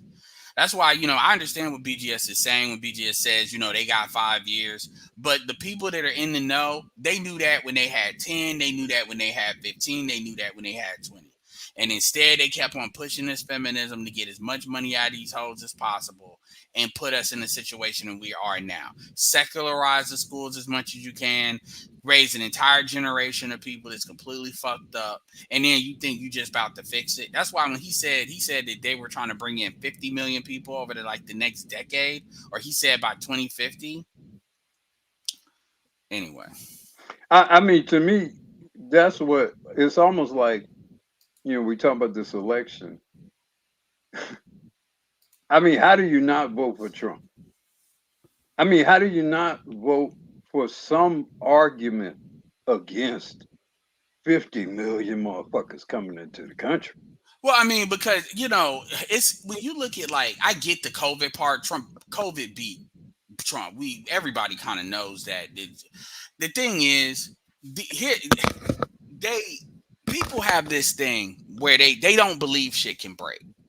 That's really what it is. They ain't been through no oil embargo like with the shit where people are waiting for gas like for real over time. Folks don't think shit can break. That's really what it is. Because they haven't been shown that things can really break. COVID was like the closest thing that people can show that shit can kind of get real. Even with the war in Iraq, people were disconnected from what was going on. Like it's on the news, but it's not like affecting you like that. Where there's certain things you can't do because they got to pay for the war. And so they fundamentally don't think it's like they're not paying attention. They're not paying attention to all these folks in these schools. They're not paying attention. And by the time they do pay attention, they're going to look for a fast food solution. There's not going to be a fast food solution. There's not. And they're not going to understand. And yeah, they actually and Kamala can win. She definitely can win. I definitely believe people are that fucking dumb. Oh yeah, yeah. I mean, I'm at I've totally relieved myself Yeah. of the notion of the collective sanity of the American voter now, because like even just as because I mean, I'm totally conspiracy theory with how this whole thing has gotten put together. That I think it was all intentional and has been in the work. Looking back, I mean, looking back at Biden in particular, you're not going to tell me it took only up until like what last month that these people figured You're out not that going to tell man. me this many Yeah, Democratic operatives didn't no know. way, no way, I and don't. don't the billion there, no way you're going to tell me that. You're not So gonna tell me police Pelosi. You didn't. You definitely not gonna right, tell me all of it. Even people as far down as like an look, AOC, you not gonna tell a me didn't know. president must be regularly reviewed physically. Yeah. You there are some physicians that knew the truth about Biden. So I mean, so I think this whole thing has been. I think it's a coup. I think it's a coup. I'm telling you right now. You think what Bush and them were doing with the Patriot Act and stuff is crazy? I think, and I'm gonna keep it real. I don't fully believe it's just one party, because all this shit, you have to know if the other party gets in there, they're gonna use this to try to stay in office and bury your ass, or at least for them to be able to pull some shit off that you can't really fight. Especially with as many conservatives that are in the that are in the Supreme Court and stuff. And yeah, it's yeah. And like I said, Well, look, yeah. there are people, moving beyond just the political operatives. There are people at, the plutocrats, which includes not just Americans, but we're. I mean, there apparently, based on what we saw happen to Trump, about 6 or 7 weeks ago, apparently they wanted to make some kind of decision about that. Frankly. Yeah. Yeah. And like I said, and the thing is, like, So yeah, it wouldn't surprise me at all if across this situation transcends this whole Republican Democrat thing. oh yeah, and Yeah. it's gonna be funny because like even with black women, like the funny thing is, they talk about Newsom talking about giving. They talk about like is Newsom gonna sign a bill giving like a loan assistance to get house for illegals. It's crazy, and they taking black women's money to do this. The money that they did for you to sell your community out is what they pulling to do this. What you think? And y'all gonna be looking to blame us, and dudes ain't gonna give a fuck. 'Cause a lot of dudes is gonna have to protect themselves, and even this is beyond the black. It's crazy, man. Even when you look at this like Gaza shit, where you got all these black women mad at these non-black women that are mad, these Palestinians that are mad at black women for voting for Kamala, as if Trump is like anti-Israel or some shit. I don't understand that. It's crazy. That's why a lot of times I be wanting to talk about it, but I be like, fuck all this. At the end of the day, if you're not smart enough to know you need to put yourself in position where you can thrive and weather this, then yeah. Yeah, it is cooked. The whole damn thing is But cooked. we'll see, because it could be the media is just lying that much. And a lot of people, I know there was a situation where Dana Bash said something about only men with low testosterone would vote for Kamala. That she was caught saying that shit. So maybe white women will say fuck it, because in order for Kamala to get in there, white women gonna have to co-sign that shit. And Yeah, look. I still don't see white women co-signing that shit in the end of the day. I waffle between this undercurrent of white guilt because I know it's there, and I think there could be enough of it amongst white women in particular, not necessarily white men, but amongst white women in particular, that if she does win, it will be because of that. That there is enough of it in the right places to flip a couple of states. But then I also think there's a whole lot of them. I'm not voting for that black Indian bitch. So I just don't know which of it. I know it's one of those. I just don't know which of those is greater. Yeah. Well, I'll say this. I'll say this. If this Hindu does win, I'll say, gentlemen, it was nice knowing y'all. It was nice knowing y'all. I appreciate Edward. I appreciate Charles fucking Uru. Everybody on this panel on this YouTube channel, fat boy. Oh Because yeah, I mean, this is about to be about to go down, y'all. It's BGS, about to go down. It's about to go. and We about BGS, to y'all better kill the watch book. your back. If Oh Kamala, shit. if Kamala gets because I'm Man, serious. I think if Kamala gets elected, this environment definitely gets put under some crosshairs. I believe that. mhm. Oh yeah. I say, gentlemen, it was nice knowing y'all. Play my fucking violin. This is violin. I'm telling y'all, man. This Oh yeah. shit. Keep that bitch out the office, man. Yeah, it's gonna be fun because I'm gonna be good. So they sit I'm gonna here. hit you fellas later, man. Ooh, I'm out. No, absolutely, man. Later, Make sure dog. y'all sub to Charles's channel. It's in the thing. Yeah, I'm about to wrap this up, but it's crazy because when you listen to chicks like this Cheyenne chick, and like I said, I keep telling people in fact, here's the video right here. She was on Zoe Williams back in this is early days of our shit. Like, can I find it? Is it there? Yeah, voice of when that shit was like the voice of reason. So this is like early days. If you look at every description, you'll see, yeah, Dr. Cheyenne Bryant. Cheyenne Bryant. Right there in the description, because she was on a lot of these shows. Dr. Cheyenne Bryant. Damn, Dr. almost a Cheyenne decade. Bryant. Yeah. So I remember her. So she used to run that shit. You know how Zoe is. Go deeper, say more. So, this You know, man. Zoe, he be saying that to make them tell on themselves. That's why he be saying that. No, he be doing that too, and that's why I kind of understand like what Cam and them is doing. Cam is fostering a conversation because at the end of the day, why does he need to cut these motherfuckers up? Because they go at Cam anyway. They stay going. Remember, when Travis Kelsey used Kayla Nicole talking shit about Cam as an excuse to get rid of her. No, you can't talk about my football, brother, bitch. And then next thing you know, he's showing up with Taylor Swift. Did you see the video I sent you? No, you didn't see it yet. No, I The haven't hotel. seen it yet. Shit, man. That's also a concept you should do also as well. So but my thing is, when you hear this Cheyenne Bryant, what did she say? It's white men and then black women. This bitch was telling you notice what she was really saying. She was telling you what she wanted the rank to be. That's what she was saying. Yeah, that is what White, she was doing. she Yeah. want white women at the fucking bottom. That's not gonna happen. I'm like, I don't understand. And that's how you talk about a doctorate.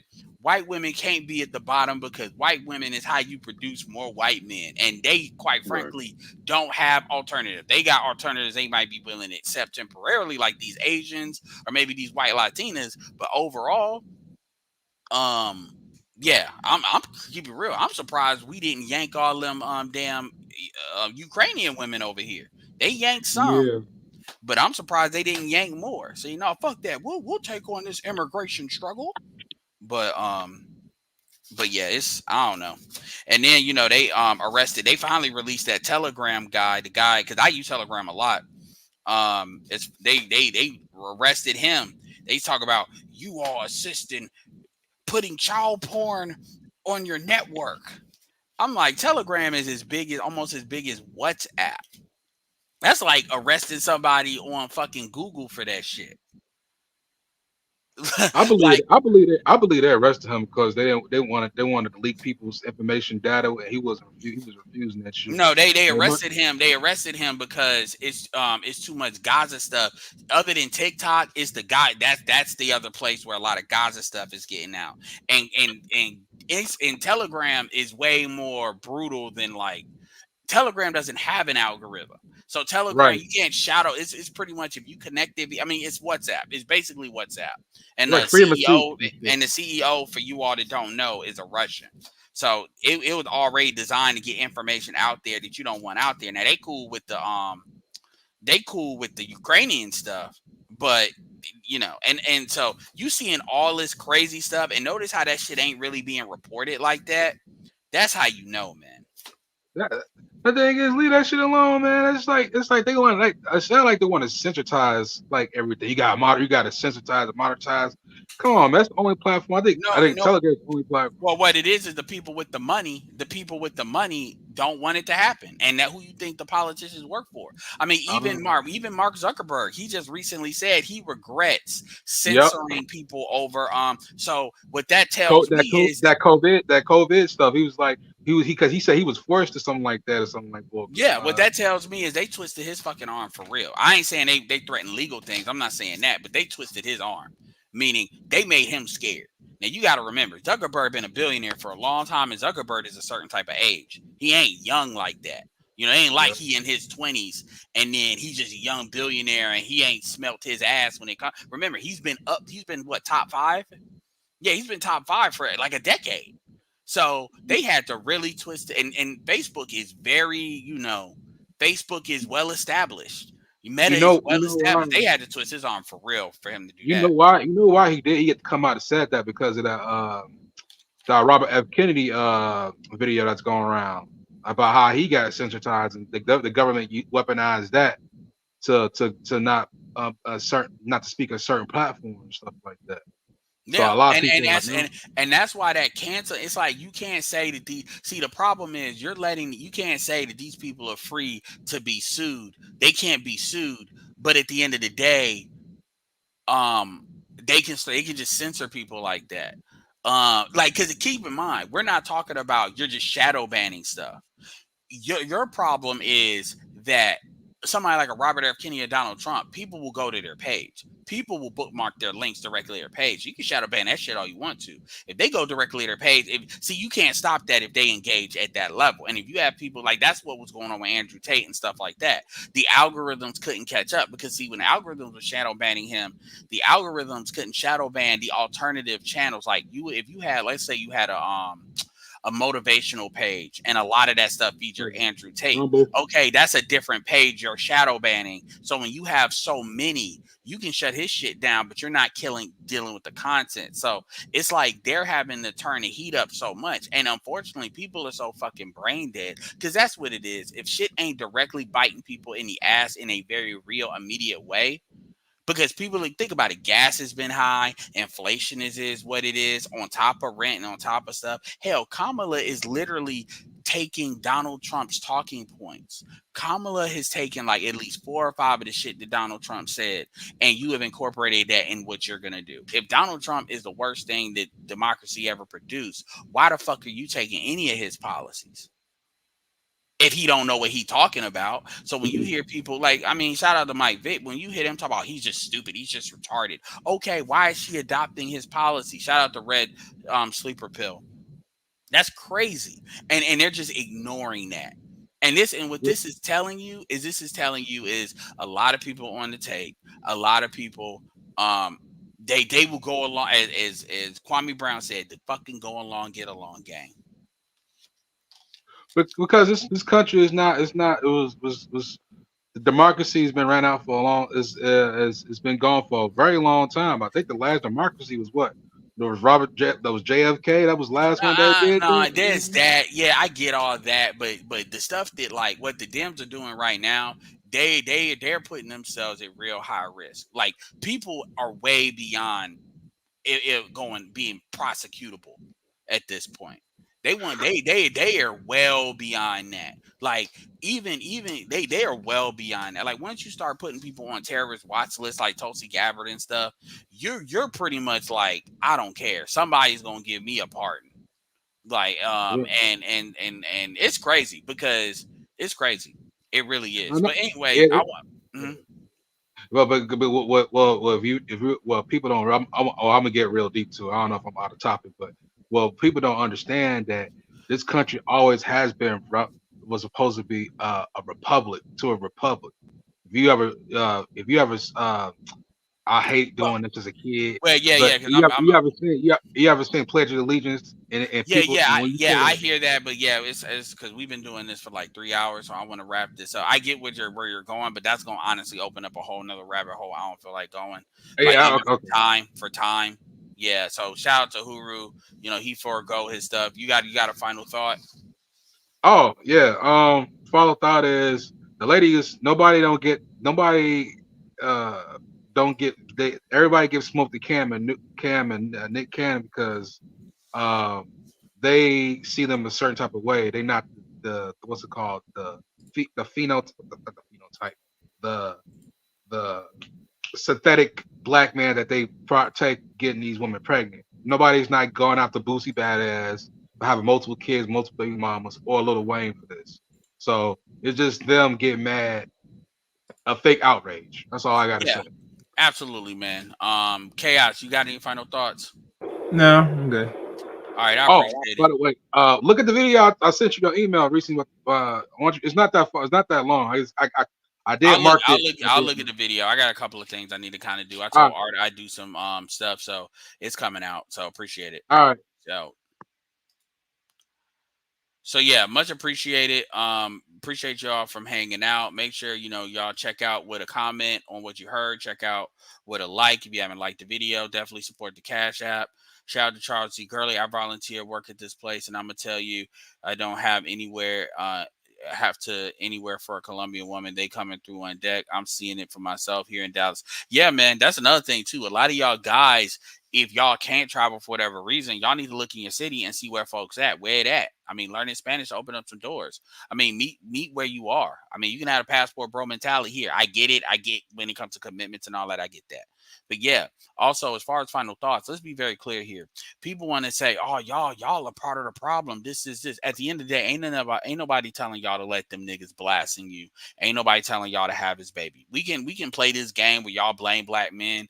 Cool. Blame black men. It's black men's fault. That's not gonna change your situation. That's all. That's all y'all saying. I'm not gonna change, and that's cool because it's gonna be what it's gonna be. At the end of the day, Cam and Nick are putting their house together the way they see fit, and black women people have a problem with it because it's outside of their control. Absolutely. That now, I obviously we know the risk of that. If one of these chicks crash out and shit like that, we get it. It is what it is. But ultimately, just like with JD Vance, chicks be out here thinking they're their only option. Y'all are not the only option when a dude wants to do what he's trying to do. And y'all, hey, you gonna be out here being like this chick, look aged out, looking old, talking about she want basically the auntie with no kids that a fuck a younger dude, living out a fucking porn fantasy. But at the end of the day, that shit don't look good at 50.